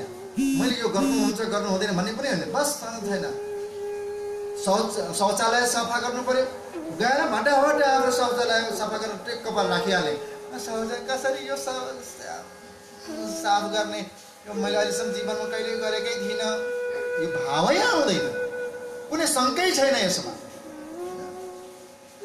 गुरुजनहरूको आश्रममा पहिल्यैदेखि ऋषिकालदेखि नै गएर यहाँहरूले सिरियल हेर्नु भएको छ, रामायण हेर्नु भएको छ, महाभारत हेर्नु भएको छ, कृष्ण लीलाहरू हेरिरहनु भएको छ कि भगवान कृष्ण सन्दीपनी आश्रममा गएर त्यहाँ दाउरा चिर्ने काम, गोबर सोर्ने काम गर्नु भएन, दाउरा खोज्न जाने, घाँस काट्न जाने गर्नु भएन, सब गर्नुभयो। भाँडा माझ्ने मस्काउने पनि गर्नुभयो। के रामचन्द्रजीले ऋषि वशिष्ठको आश्रममा गर्नु भएन? के लवकुशले वाल्मीकि आश्रममा गरेनन्? सबले। के ती राजकुमारहरू कौरव अनि पाण्डवहरूले गुरु द्रोणाचार्यको आश्रममा गएर गरेनन्? गरे। गुरु सेवा सब कुछ गरे। त यो मैले गर्नु पर्यो, यसमा मलाई यो अहिलेसम्म मैले गरेकै थिइनँ भन्ने भावना आउनु हुँदैन। कछु शक नल्यावही, कुनै पनि प्रकारको सन्देह ल्याउनु भएन। कुनै पनि प्रकारको सन्देह नआओस्, कुनै पनि प्रकारको निसन्देह भयो। देख साँचे कछु शक नल्यावही, रहे आत्म के धर्म। यो मेरो आत्माको धर्मको कुरा हो। देवचन्द्रजी महाराज यस्तो लाग्दछ यो मेरो आत्माको धर्म हो, शारीरिक धर्म होइन। म आत्माको लागि, आत्माको गरज भनिन्छ क्या। कसको लागि? आत्माको लागि, आत्मीय आनन्दको लागि, आध्यात्मिकताको लागि यो गरिरहेको साधना हो। यसलाई साधना मान्नु भएको छ, कर्म मान्नु भएको छैन, साधना मान्नु भएको छ। यसैले मलाई फल मिल्नेछ। आत्माको धर्ममा यसरी, आत्मा धर्म भनेको मैले कर्तव्य मेरो यो मेरै हो, यो मेरै भाग हो, मैले नै गर्नुपर्ने भन्ने भावना जब आउँछ तब अनि आत्मधर्म थाहा आउँछ। आत्माको धर्ममा यसरी लाग्नु भएको छ। यस्तो देवचन्द्रजी महाराजको सेवा देखे पश्चात देख साँचे हरिदास जी इनको मन में देव नाम सुमरन, ऐसा विचार करके एक दिन में लिया दिन। देवचन्द्रजी महाराजले यो निष्ठापूर्वक सेवा गरेको देखे पश्चात हरिदासजी महाराजलाई यस्तो लाग्यो यी देवचन्द्रजी सत्य छ, यिनको सत्य भाव छ, यिनको आत्मा निर्मल छ, यिनलाई यसरी सेवामा मात्रै सीमित राख्नु भएन। यिनलाई अब नाम स्मरण दिएर, दीक्षा दिएर यिनलाई अगाडिको साधनाको बाटो खोलिदिनु पर्छ। दीक्षा भनेको अनुमति हो, प्रवेश हो, क्या प्रवेशिका हो। हामीले कन्ठी बान्यौँ, अब परमधाम पुग्यौँ भनेर ढुक्क हुने होइन। कन्ठी बान्नुको अर्थ हो परमधाममा हामीलाई प्रवेश गर्ने अनुमति मिल्यो। अब परमधाम पुग्नको लागि त साधनामा साधना गर्न थाल्नु पर्यो होइन। विराट जान्नु पर्यो, परमधाम कहाँ छ त्यो थाहा पाउनको लागि विराट सबै जान्नु पर्यो। अनि परमधाम कस्तो छ त्यो परमधामप्रति आकर्षण हुनको लागि, त्यहाँ प्रेम उत्पन्न हुनको लागि परमधामको पनि मोटामोटी जान्नु पर्यो। अनि जानेर मात्रै हुँदैन, परमधामको यात्राको लागि कस्तो खालको पात्रता हुनुपर्दछ, त्यो पात्रता बनाउनको लागि परमधाममा कस्ता खालका सखी रहन्छन्, म त्यो सखीको आचरणसँग म त्यो त्यहाँको पात्रसँग मिल्छु कि मिल्दिनँ, म त्यहाँको सखी बन्न सक्छु कि सक्दिनँ, म त्यहाँको सखी हो कि होइन, यदि हो भने मैले त्यहाँको आचरण बनाउनु पर्यो। त अनि ब्रह्म सृष्टिको आचरणलाई फलो गर्नको लागि आचरण सिक्नु पर्यो। अनि आचरणबाट होइन रहबे निर्गुण हो कि आहार भी निर्गुण, साफ दिल सुहागनी कबहु न दुखावे किन्न। निर्गुण भने साधगा, सादगी भनिन्छ नि, रहबे साधुपना, एकदम साधपना, साधुपना, सादगीसम्म तमक झमक आदि दुनियाँको चकाचौँधमा भुलिने रुमलिने होइन, बिल्कुल साधा जीवन। अनि आहार पनि सादा, शुद्ध शाकाहारी, शाकाहारी सादा जीवन, सात्विक भोजन, जसले मनलाई विचलित नगरोस्, जसले इन्द्रियलाई उचित पौष्टिक दियोस् र स्थिर बनाओस्, यस्तो खालको भोजन। अनि सफा हृदय पनि सफा होस्, साफ दिल सुहागने हृदय पनि यति सफा होस् कि कसैलाई पनि मेरो कर्तव्य, मेरोबाट होइन, मेरो आचरणबाट, मेरो बोलीबाट, मेरो वचनबाट कसैलाई चोट नपुगोस्, एकदम सफा हृदय होस्। अनि कबहु न दुखावे किन्न, कसैको पनि हृदय दिल नदुखोस् मेरो आचरणद्वारा। सके मबाट प्रसन्न हुन्, खुसी हुन्, नसके कमसेकम प्रसन्न खुसी नभए पनि दुखी चाहिँ कोही नहुन्, यही प्रयत्न गर्नुपर्छ। यो सम्पूर्ण साधना हो। त यस्तो सच्चापना देखे पश्चात हरिदासजीले दीक्षा दिने निर्णय लिनुभयो। देवचन्द्रजीलाई अब अगाडिको ढोका खोलिनुपर्छ भनेर देख साचे हरिदासजी इनको मन में देव नाम सुमिरन ऐसा विचार करके एक दिल में लिया दिन एउटा दिन निश्चय गर्दिनु। त्यही दिन उता पिताजीले पनि अब यो बिहान 3 बजे उठेर जान्छन्, रातिको 12 बजे फर्केर आउँछन्, एक प्रहर यानी कि 3 घण्टा मात्र घरमा सुत्छन्।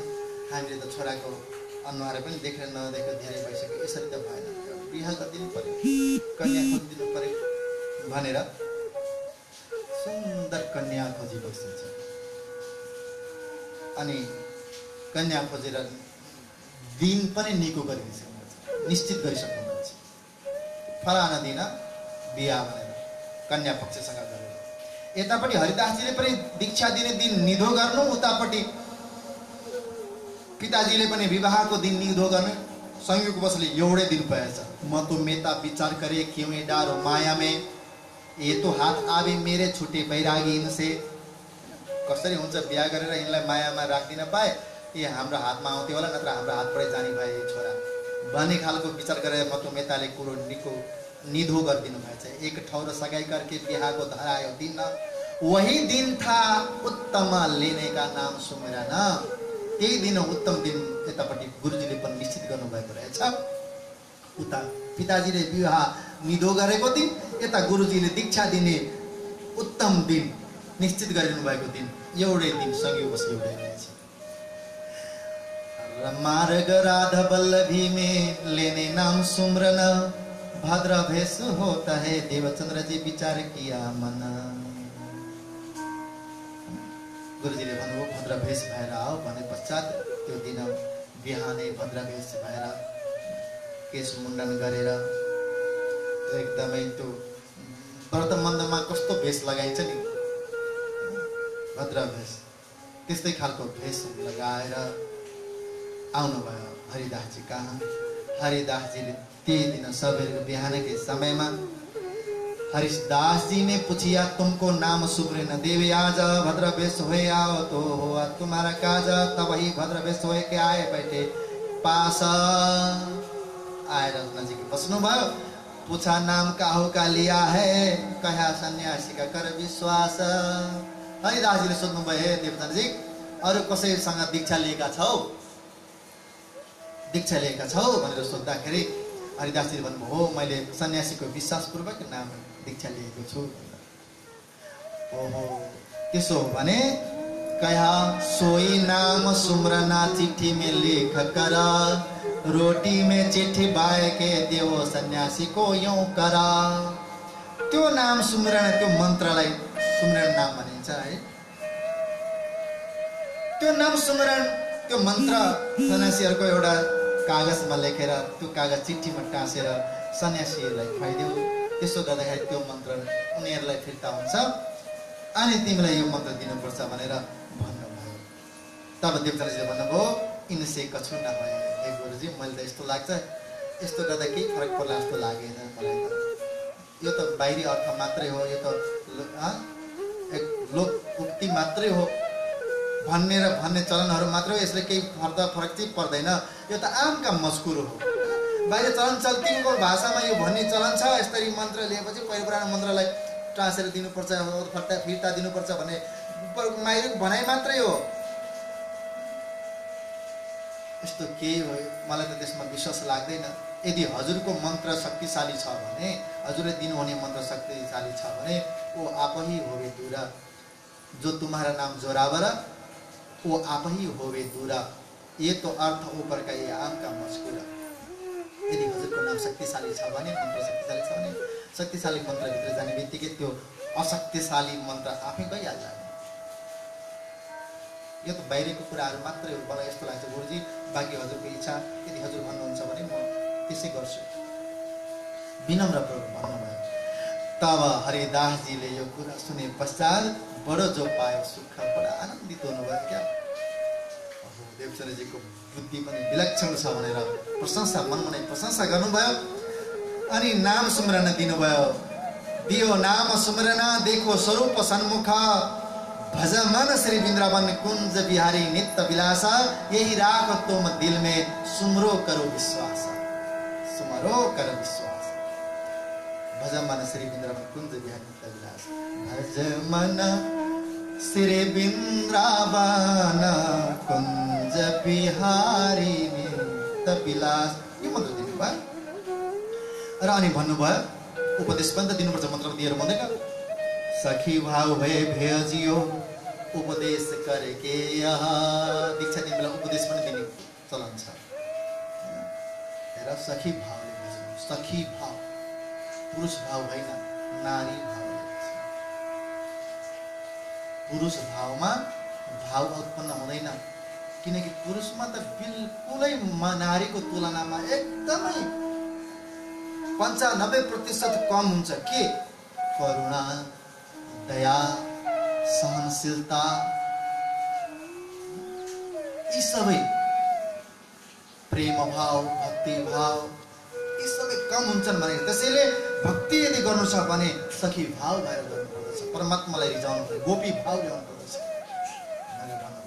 उपदेश करके यहाँ यसरी उपदेश गरी बस्नु भयो सखी भाव भएर भजन गर्नु है भजन भनेको सेवा जप गर्नु भक्ति गर्नु विदा दै तीन घरको देखा म तुम्हें यसरी दीक्षा भएपछि ल आज दीक्षित भएको छौ मबाट दीक्षित भयो अब माता पिता कहाँ गएर पनि आशीर्वाद दिनुपर्छ दीक्षा लिइसकेपछि ज आज अब यहाँ अरू सेवा गर्नु परेन भनेर पठाइबस्नु भयो जब सधैँ रातिको 12 बजे आएर बिहानको 3 बजे उठेर जाने देवचन्द्रजी महाराज आज त बिहानको 9 बजेको समयमा है बिहानभरिको सेवा सकेर बिहानभरिको कथा चर्चा सकेर दीक्षित भइवरी 9 बजेको समयमा जब घर आउनुभयो आउँदा त भद्र भेष देखा के करने लगे सोरा यो भद्र भेष देख्ने बित्तिकै पिताजीको पारा तात्यो ये कैसो काम कियो चाहे सिंगार इस ठौरा भन्नुभयो यो के काम गरेको यस्तो आज त बिहा हो तिम्रो सोरा सिंगारले सज्नु पर्ने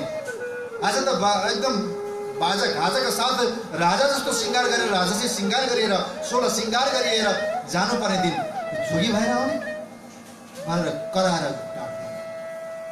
फटकार्नु भयो हपार्नु भयो तर फेरि धेरै हपार्दा फेरि घरै छोडेर भाग्ने भित्र डर पनि छ रोए पीठ दुख पाए के खिज डराए कहे सुकन पिताजी रुन थाल्नु भयो पिटोलाई यदि सानै हुन्थे भने भाग्नु नसक्ने हुन्थे भने पिट्नु हुन्थ्यो तर अहिले छोरालाई पिट्नु भने जवान भइसक्यो छोरालाई पिट्नु हुँदैन 16 वर्षदेखि उ त माथि लागेपछिको छोरालाई मित्र छोरा होस् या छोरी उसलाई मित्र जस्तो व्यवहार गर्नुपर्छ भनेर नीतिले भनेको छ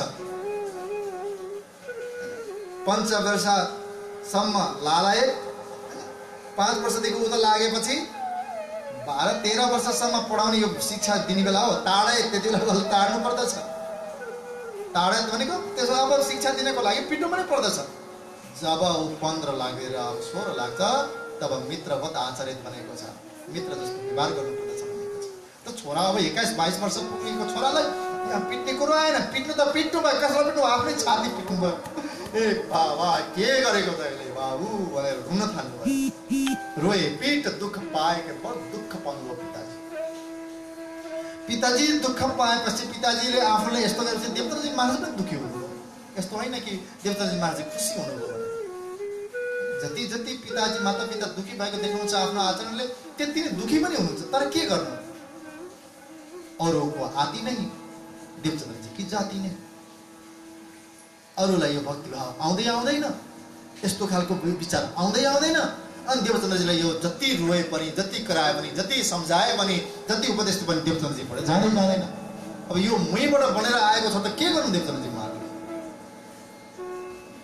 रोए पीठ दुख पाए के खिज डराए कहे सुकना खिज भनेको रिसाएर अनि डराएर पनि है कतै भागेर झाला कि फेरि छोरा भनेर डराउनु पनि भयो डराएर अनि वचन भन्न थाल्नुभयो श्री देवचन्द्रजीलाई सम्झाउनु भयो बाबु तिम्रो त आज बिहा हो बिहाको दिन 16 सिंगारले सजेर हुनुपर्ने सुट बुटमा हुनुपर्ने यो जोगी भेष बनाएर भद्र भेष बनाएर आएको छौ कपाल सबै मुण्डन गरेर अरे तिमीलाई त आज सुन्दर राजा बनाउने स्थिति थियो, सुन्दर देखिनु पर्दछ।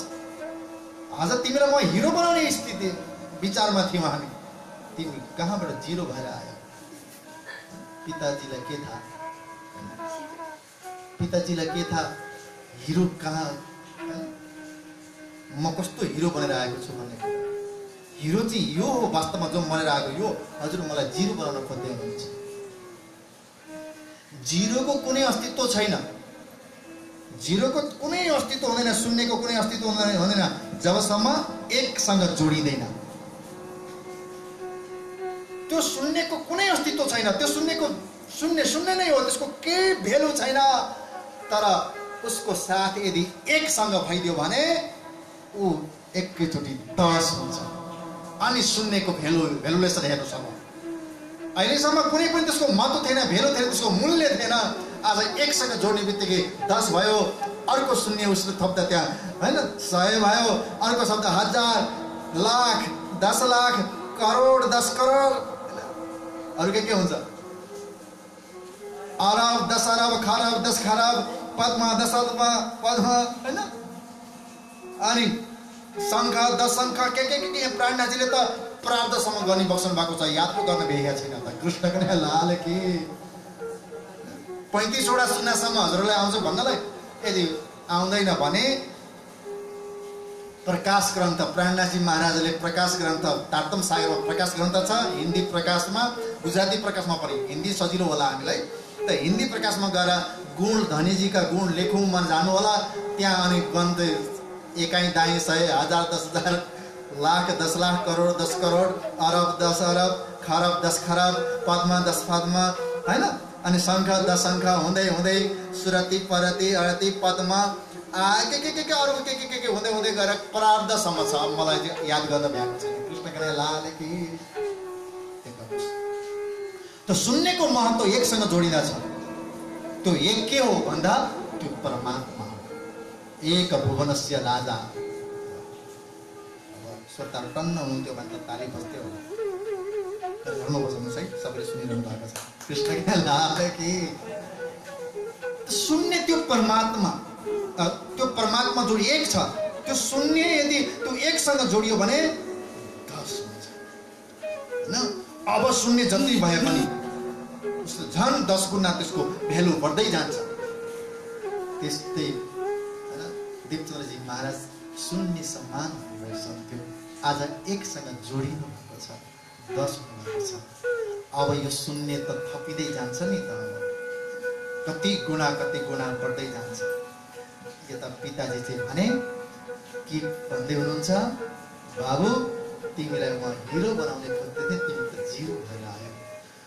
माता पिताको नजरमा, गृहस्थै आश्रममा बस्ने माता पिताहरूको नजरमा साधु हुनु, सन्यासी हुनु, त्यागी हुनु भनेको चाहिँ के हो?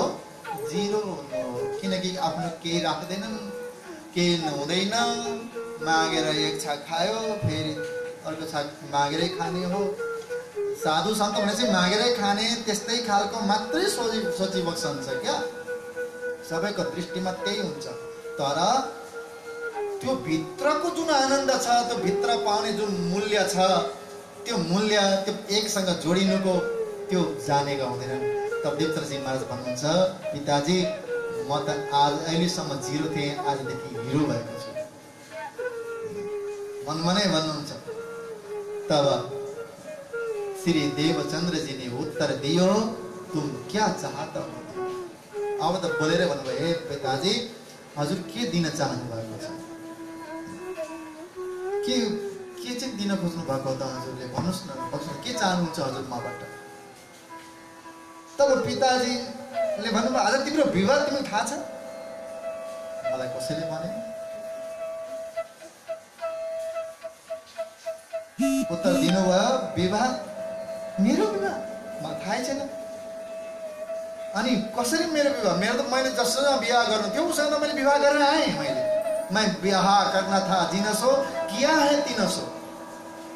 मैले जोसँग विवाह गर्नु थियो, जोसँग यो शून्य जिन्दगी एकसँग जोड्नु थियो, मैले जोडिदिएँ। अब 10 भइसकेँ, म दुई भइसकेँ। एक शून्य थिएँ, एकसँग जोड्यो, अब 2 भइसक्यो। अब कोसँग विवाह गर्नु? अब 2वटा अङ्क भइसक्यो। श्री देवचंद्र जी उत्तर दियो, मैं ब्याह करना था, जिनसो किया है तिनसो। ब्याह गरे। पिताजीले यो सुन्ने बित्तिकै भन्नुभयो, ब्याह गर्यो अरे कुसँग गरे, खोइ दुलै कहाँ छिन्, खोइ। पिताजीको नजरमा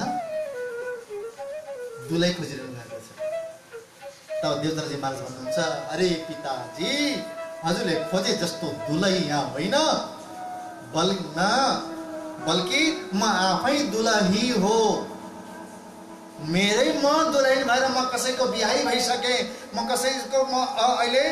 कसैको अर्धाङ्गिनी भइसके।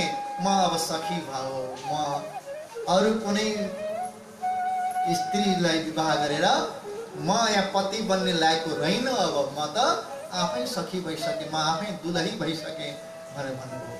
है कस्तो कुरा गर्छ यो बाबु, भित्रबाट आश्चर्य पर्नुभयो पिताजी। देवचन्द्रजी महाराज भन्दा, मैले त मेरो परमात्मालाई वरण गरिसकेँ, तुम दुलहा मैं दुलहिन, और न जानु बात, अरू कुरा म केही जान्दिनँ है। परमात्मा भन्नुहुन्छ आकाशतिर फर्केर। तर पिताजी दुखी हुनुहुन्छ। देवचन्द्रजी कसै गरी पनि मान्नु हुँदैन। मैं तो तुमको बर्जिया मेरे काम नहीं हिनमो। हे पिताजी, मैले त रोक्न खोजेकै हो, हजुरलाई बार बार भनेकै हो, यो संसारप्रति म लाग्नेवाला छुइनँ, मेरो काम छैन। म यस्तो हजुरहरूले जुन गरेर चाहनुहुन्छ त्यो म गर्न सक्दिनँ, मेरो स्वभावै छैन। जब मेरो स्वभावै छैन भने मबाट जबरजस्ती यो काम नगरे बक्सियोस् भनेर बार बार मैले रोकेकै हुँ। तर पनि फेरि हजुरले यसरी फिक्स गरी बक्सनु भयो, मलाई नसोधिकन कसरी गरी बक्सनु भयो भनेर झन् देवचन्द्रजी महाराज उल्टै प्रश्न गर्नुहुन्छ। त्यो मान्नै भएन। नमानेपछि पिताजीले एउटा उपाय देख्नुभयो, कसरी हुन्छ देवचन्द्रजी मलाई महाराजको विवाह गराउने भनेर गएर गुरुजी कहाँ गएर सम्पर्क गर्नुभयो र गुरुजीलाई बोलाएर लिएर आएर गुरुजीद्वारा सम्झाउनु भयो र हरिदासजी गुरुजी आएर सम्झाइ बक्सनु भयो। हे बाबु, विवाह गर्नुपर्छ, विवाह नगरिकन हुँदैन। हेर त, मैले पनि त गरेको छु, मैले पनि विवाह गरेर मेरा पनि परिवार छन्। तिमीले देखेकै छौ, तिम्रो गुरुमाता अनि तिम्रा गुरु भाइहरू नरहरी, इन्द्रावन, यी सबै मेरा परिवार होइनन्। भए तापनि मैले मेरो भक्तिमा कुनै कमी आउन दिएको छु त? तिमीले थाहा छ नि। हुनु न गुरुजी, हो त्यसरी पनि त भक्ति गर्न सकिन्छ। तिमीले मलाई गुरु नै मानेको हो भने मैले गरेको जस्तै तिमीले गर्नुपर्दछ भनेर भन्नुभयो, सम्झाउनु भयो। अनि अर्को कुरा, एउटा कुरा याद राख देवचन्द्रजी, जब माता पिताहरू यदि दुःखी हुनुहुन्छ भने हामीले जतिसुकै तीर्थ गए पनि, जतिसुकै पुण्य दान आदिहरू गरे पनि, जस्तोसुकै यज्ञ अनुष्ठानहरू गरे पनि त्यो यज्ञ अनुष्ठानको फल पाइँदैन भनिएको छ। त्यसरी सर्वप्रथम माता पितालाई सन्तुष्टि पनि तुल्याउनु पर्दछ। सन्तुष्टि तुल्याएर गरिएको साधनाले चाहिँ हामीलाई फल दिन्छ भनेर भन्नुभयो पश्चात देवचन्द्रजी महाराजले मान्नुभयो। बाहिरबाट भित्रबाट मन त छैन, तर पनि गुरु आज्ञा अनि माता पिताहरूको त्यो इच्छालाई कदर गर्दै वहाँ ऐसे में बिहा हुआ, खटपट नेत होया। श्री देवचन्द्र जी हरिदास जी की सेवा करता है सोया। यस्तैमा बिहा त भयो, धुमधामसँग बिहा गराउनु भयो, दुलही घरमा भित्रिन्। तर भोलिपल्टदेखि बिहान 3 बजे उठेर गुरुजीको सेवामा जानुहुन्छ अनि रातिको 12 बजे फर्केर आउनुहुन्छ। श्री देवचन्द्र हरिदास जी की सेवा करता है सोया। त्यसरी सेवा गर्नुहुन्छ। रहे सोहबत हरिदास जी की 2 पहर रात लगे, 2 पहर रातसम्म होइन। पहिलो प्रहर 6 देखि 9, दोस्रो प्रहर 9 देखि 12 सम्म 2 प्रहर रातमै गुरुजीको सेवामा बस्नुहुन्छ। के गर्नुहुन्छ त्यति रातिसम्म भने जस्तो लाग्छ नि। अब सुन्नुहोस् के गर्नुहुन्छ। बेलुका सन्ध्या आरती वन्दन आदि हुन्छ, भजन हुन्छ, गुरुजीलाई शयन गराउनुहुन्छ। अब जब गुरुजी शयन गरेर निदाउनु भयो भनेपछि गुरुजीको शयन गर्दै गर्ने बेलामा पाउ दबाएर बस्नुहुन्छ। अब गुरुजी शयन गर्नुभयो, निदाउनु भयो भनेपछि अनि सर्लक्क उहाँलाई चादर उडाइदिएर प्रणाम गरेर गुरुजीको शयन कक्षबाट निस्किनुहुन्छ। निस्किएपछि अब त्यहाँ भाँडा माझ्ने नोकर चाकर नभएको होइन, सबैलाई के भन्नुभएको छ, तपाईँहरूले केही गर्नु पर्दैन, सबै म गर्छु, बस तपाईँहरू हाजिरी गर्ने बेलामा आउनुहोस् मात्रै भनेर पठाउनु भएको छ।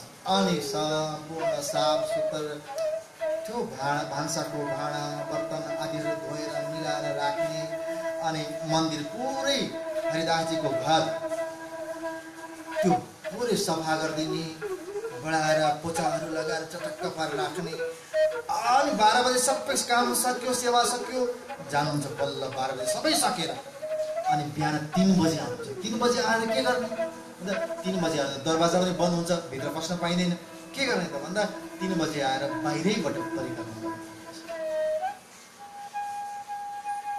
पुरा 3 बजेदेखि लिएर आएर 5 बजे 5:30 बजे एक प्रहर परिक्रमा गरे पश्चात अनि बल्ल दरवाजा खोलेर चाहिँ भित्र प्रवेश गर्नुहुन्छ। सबैभन्दा पहिले झाडु पोछा, पहिले बिहान पनि पोछा गर्नुपर्छ, चोखो बनाउनको लागि त्यो सबै गर्नु। अनि पूजाको सामग्री ठिक पारिदिने हरिदासजीलाई। नुहाउनको तातो पानी, जाडो भए तातो पानी ठिक पारिदिने, गर्मी भए चिसो पानी, यसरी सेवा गरिबस्नुहुन्छ। यस्तो प्रकारले सेवा गर्दा देवताजी महाराजको यो सेवा गर्ने प्रक्रियाले गर्दा घरमा भने खटपट हुन थाल्यो। घरमा एकछिन बस्ने होइन। रात्रि जम्मा 3 घण्टा घर आइबस्नुहुन्छ, जानुहुन्छ। चर्चा और कीर्तन में गुरजान करते चर्चा कथा में समय बीत रहे। एक प्रहर घर अपने पिछली रात रहे जब कोहरा, हरिदास जी के मंदिर प्रदक्षिणा देवे मेहनत जोर। अहिले एक रात बीत्नै बाँकी छ, एक प्रहर रातको 3 घण्टा अझै बाँकी छ 6 बज्नको लागि, उज्यालो हुनको लागि। हाम्रो यता पूर्व छ, हाम्रो यहाँ नेपाल होइन, अलिक पूर्वपट्टि छ र अलिक चाँडै उज्यालो हुन्छ। त्यो भोजनगर त पश्चिम छ, यहाँबाट झन्डै 1.5 घण्टा पछि सूर्य उदय हुन्छ। यहाँभन्दा यो जितपुर सिमरा उपमहानगरपालिका यो मेरसागर आश्रममा भन्दा ठ्याक्कै 1.5 घण्टा पछि कच्छ प्रदेशमा उदय हुन्छ। त त्यहाँ 6 बजे बल्ल रिमझिम हुन थाल्छ। त त्यस्तो बिहानै बल्ल उज्यालो भए पश्चात देवचन्दजी महाराज जानुहुन्छ। एक प्रहर मात्र बस्नुहुन्छ। एक दिन यस्तै गर्ने क्रममा हरिदासजी राति भनेको करिब 3:15 बजेतिर उठ्नु भएछ। हरिदासजी उठे थिए देहको कार्यको लागि, शौच आदिको लागि उठ्नु भएछ। उठेर यसो झरोखाबाट हेरेको त बाहिरपट्टि एकजना मान्छे घुमिरहेको छ, चुपचाप सुनसानमा। देवचन्दजी महाराज एक त निन्द्रामा बसेपछि आँखा ठ्याक्कै ठमाइँदैन, आँखा मिल्दै यस्तो हेरेर ए को हो, धेरै बेर देखेपछि मान्छेले हो भने भएपछि ए को हो भनेर भन्नुभएछ। भनेपछि अब चोरी हो कि हो पनि जस्तो पनि लाग्दो होला, कोही होला, अन्जान किन घुमिरहेको होला जस्तो आश्चर्य त लाग्छ नि। घरमा रातभरि मान्छे कोही घुमिरहेको। तब देवचन्द्रले भन्नुहुन्छ, ओ गुरुजी म देवचन्द्र। अरे देवचन्द्र यति राति होइन, मैले भन्ठाने बिहान उज्यालो भइसक्यो होला भन्ठाने, त्यसैले म यसरी मलाई थाहा भएन रात कति बाँकी छ भनेर, त्यसैले म आइपुगेँ गुरुजी। ओहो ल ठिकै छ आऊ भनेर भित्र दरवाजा खोलेर भित्र बोलाउनु भयो हरिदासजीले। त्यो दिन त्यस्तै भयो। सेवा करे न जनावही अपनी आत्म के कारण, देखावे नहीं काहु को समझावे अपने मन। यसरी सेवा गर्नुहुन्छ तर कसैले जनाउनु हुन्न क्या। मैले यति सेवा गरेँ भने देखाउन चाहनुहुन्न भन्नुहुन्छ। राति उज्यालो होला भन्ठानेर आएको तर भएन छ भनेर भन्नु। गुरुजीलाई पनि बताउनु भयो। गुरुजीलाई पनि थाहा छैन म यति बिहानै आएर सेवा गर्नुहुन्छ। त देखावे नहीं काहु को सम्झावे आफ्नो मनलाई सम्झाएर यसरी सेवा गर्नुपर्छ भनेर गुप्त रूपले सेवा गर्नुहुन्छ। सेवा जहिले पनि गुप्त रूपले गर्नुपर्दछ। सेवाको प्रचार गर्नुपर्छ। प्रचार गर्नु छ भने आफ्नो पापको, आफ्नो भूलको, आफ्नो अपराधको प्रचार गर्नु, ताकि त्यो सबैले बाणी सुनेर हल्का हुन्छ अनि बाँडिन्छ।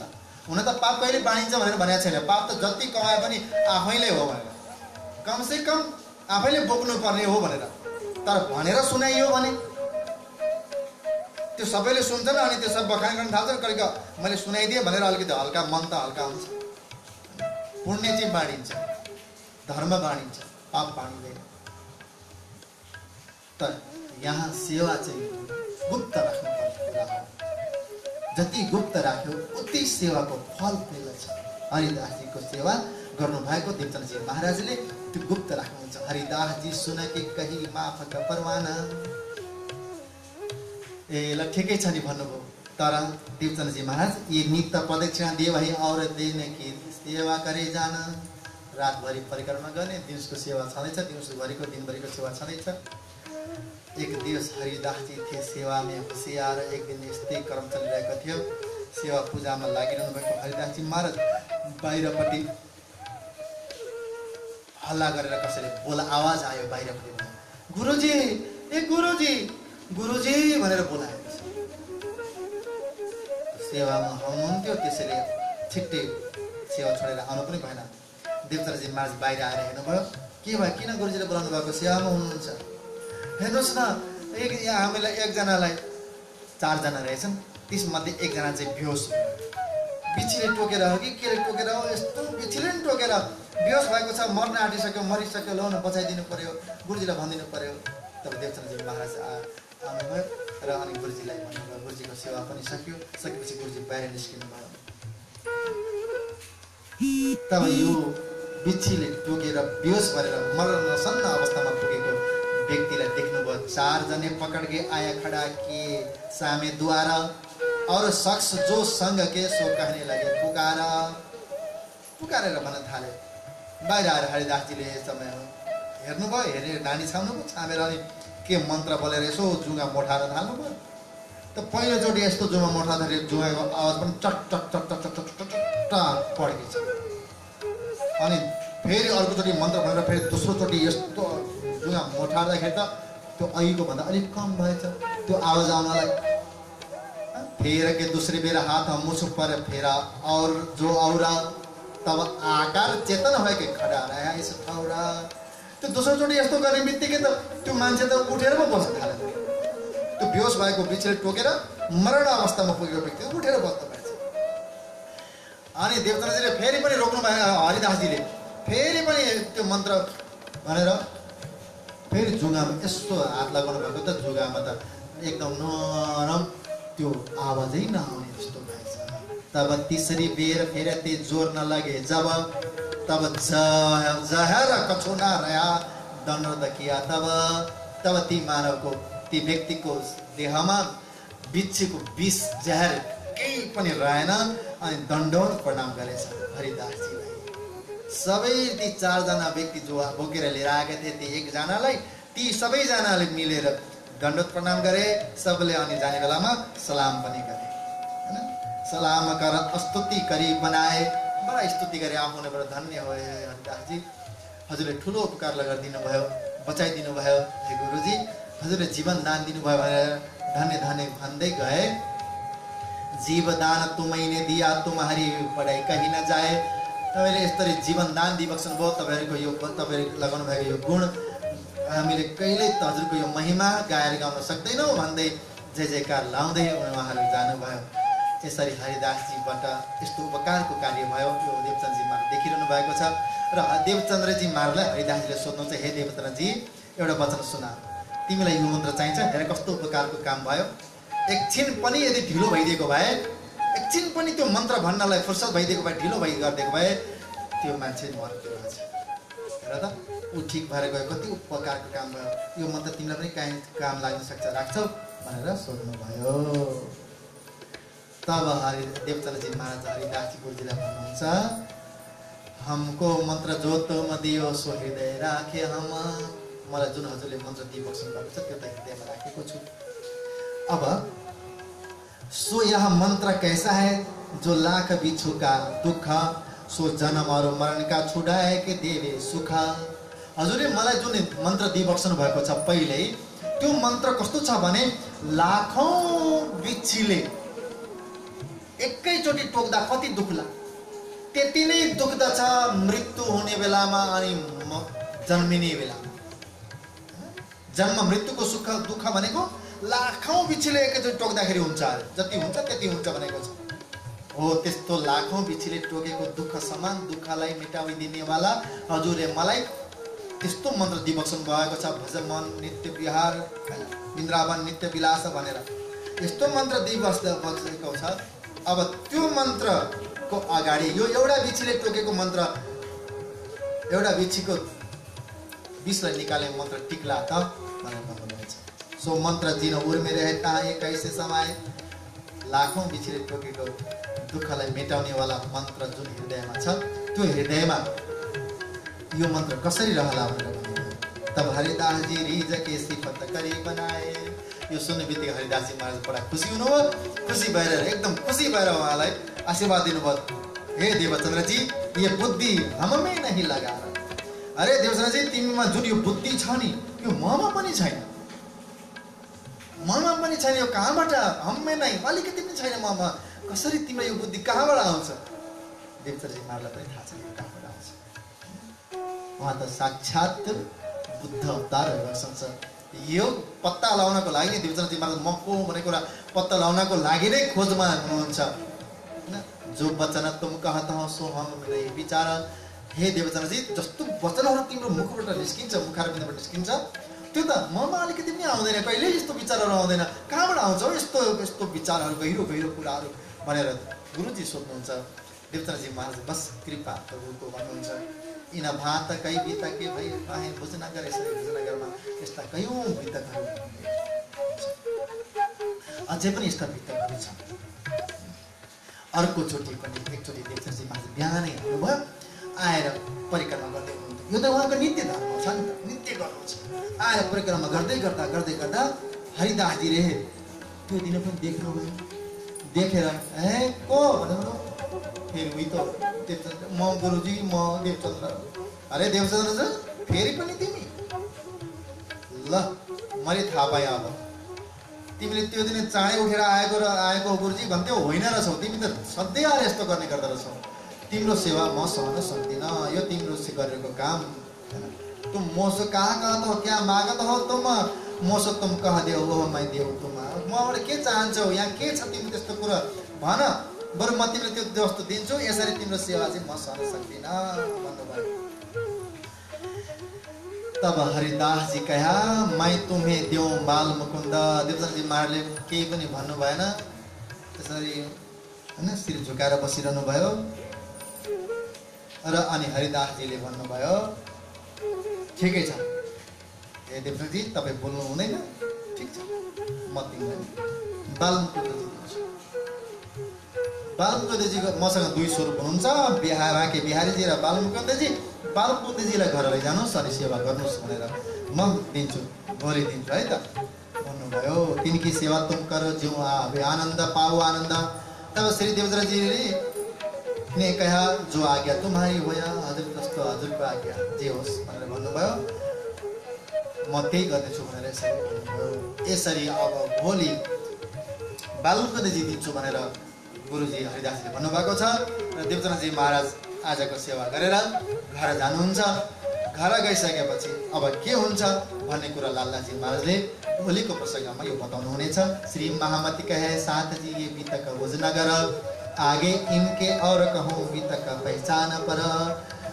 लालदासजी महाराज महामती जी को दर्जामा पुगेर भन्नुहुन्छ, हे सुन्दर साथजी यह बीतक भोजनगर, यो भोजनगरको बीतक हो। आगे इनके और कहूँ, अगाडि भोजनगरको प्रसङ्ग अझै छ, अझै भन्छु। बीतक पहिचान पर, परिचयको बीतक छ है भोलि। देवचन्द्रजी महाराज को हुनु हो, बालमुकुन्दजी को हुनु हो, मधुमोहिता को हुनु हो, कुमारबाई को हुनु हो, अनि हरिदासजी गुरुजी को हुनु हो।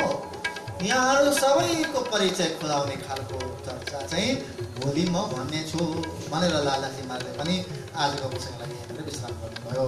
बोलो श्री कृष्ण कन्हैयालाल की, सद्गुरु महाराज की, श्री प्राणनाथ प्यारे के, श्री पाँच नौतनपुरी धाम की, श्री पाँच महामंगलपुरी धाम की, श्री पाँच तीनोंपुरी धाम की, श्री नौतन धाम की, श्री मंगल धाम की, श्री मुक्ति धाम की, श्री गोपी धाम की, श्री निजानंद धाम की, श्री धर्म धाम की, श्री देवघर धाम की, श्री कृष्ण कृपा धाम की, मेरे सागर आश्रम की, सर्वे सुंदर साथ की, लालदास जी महाराज की।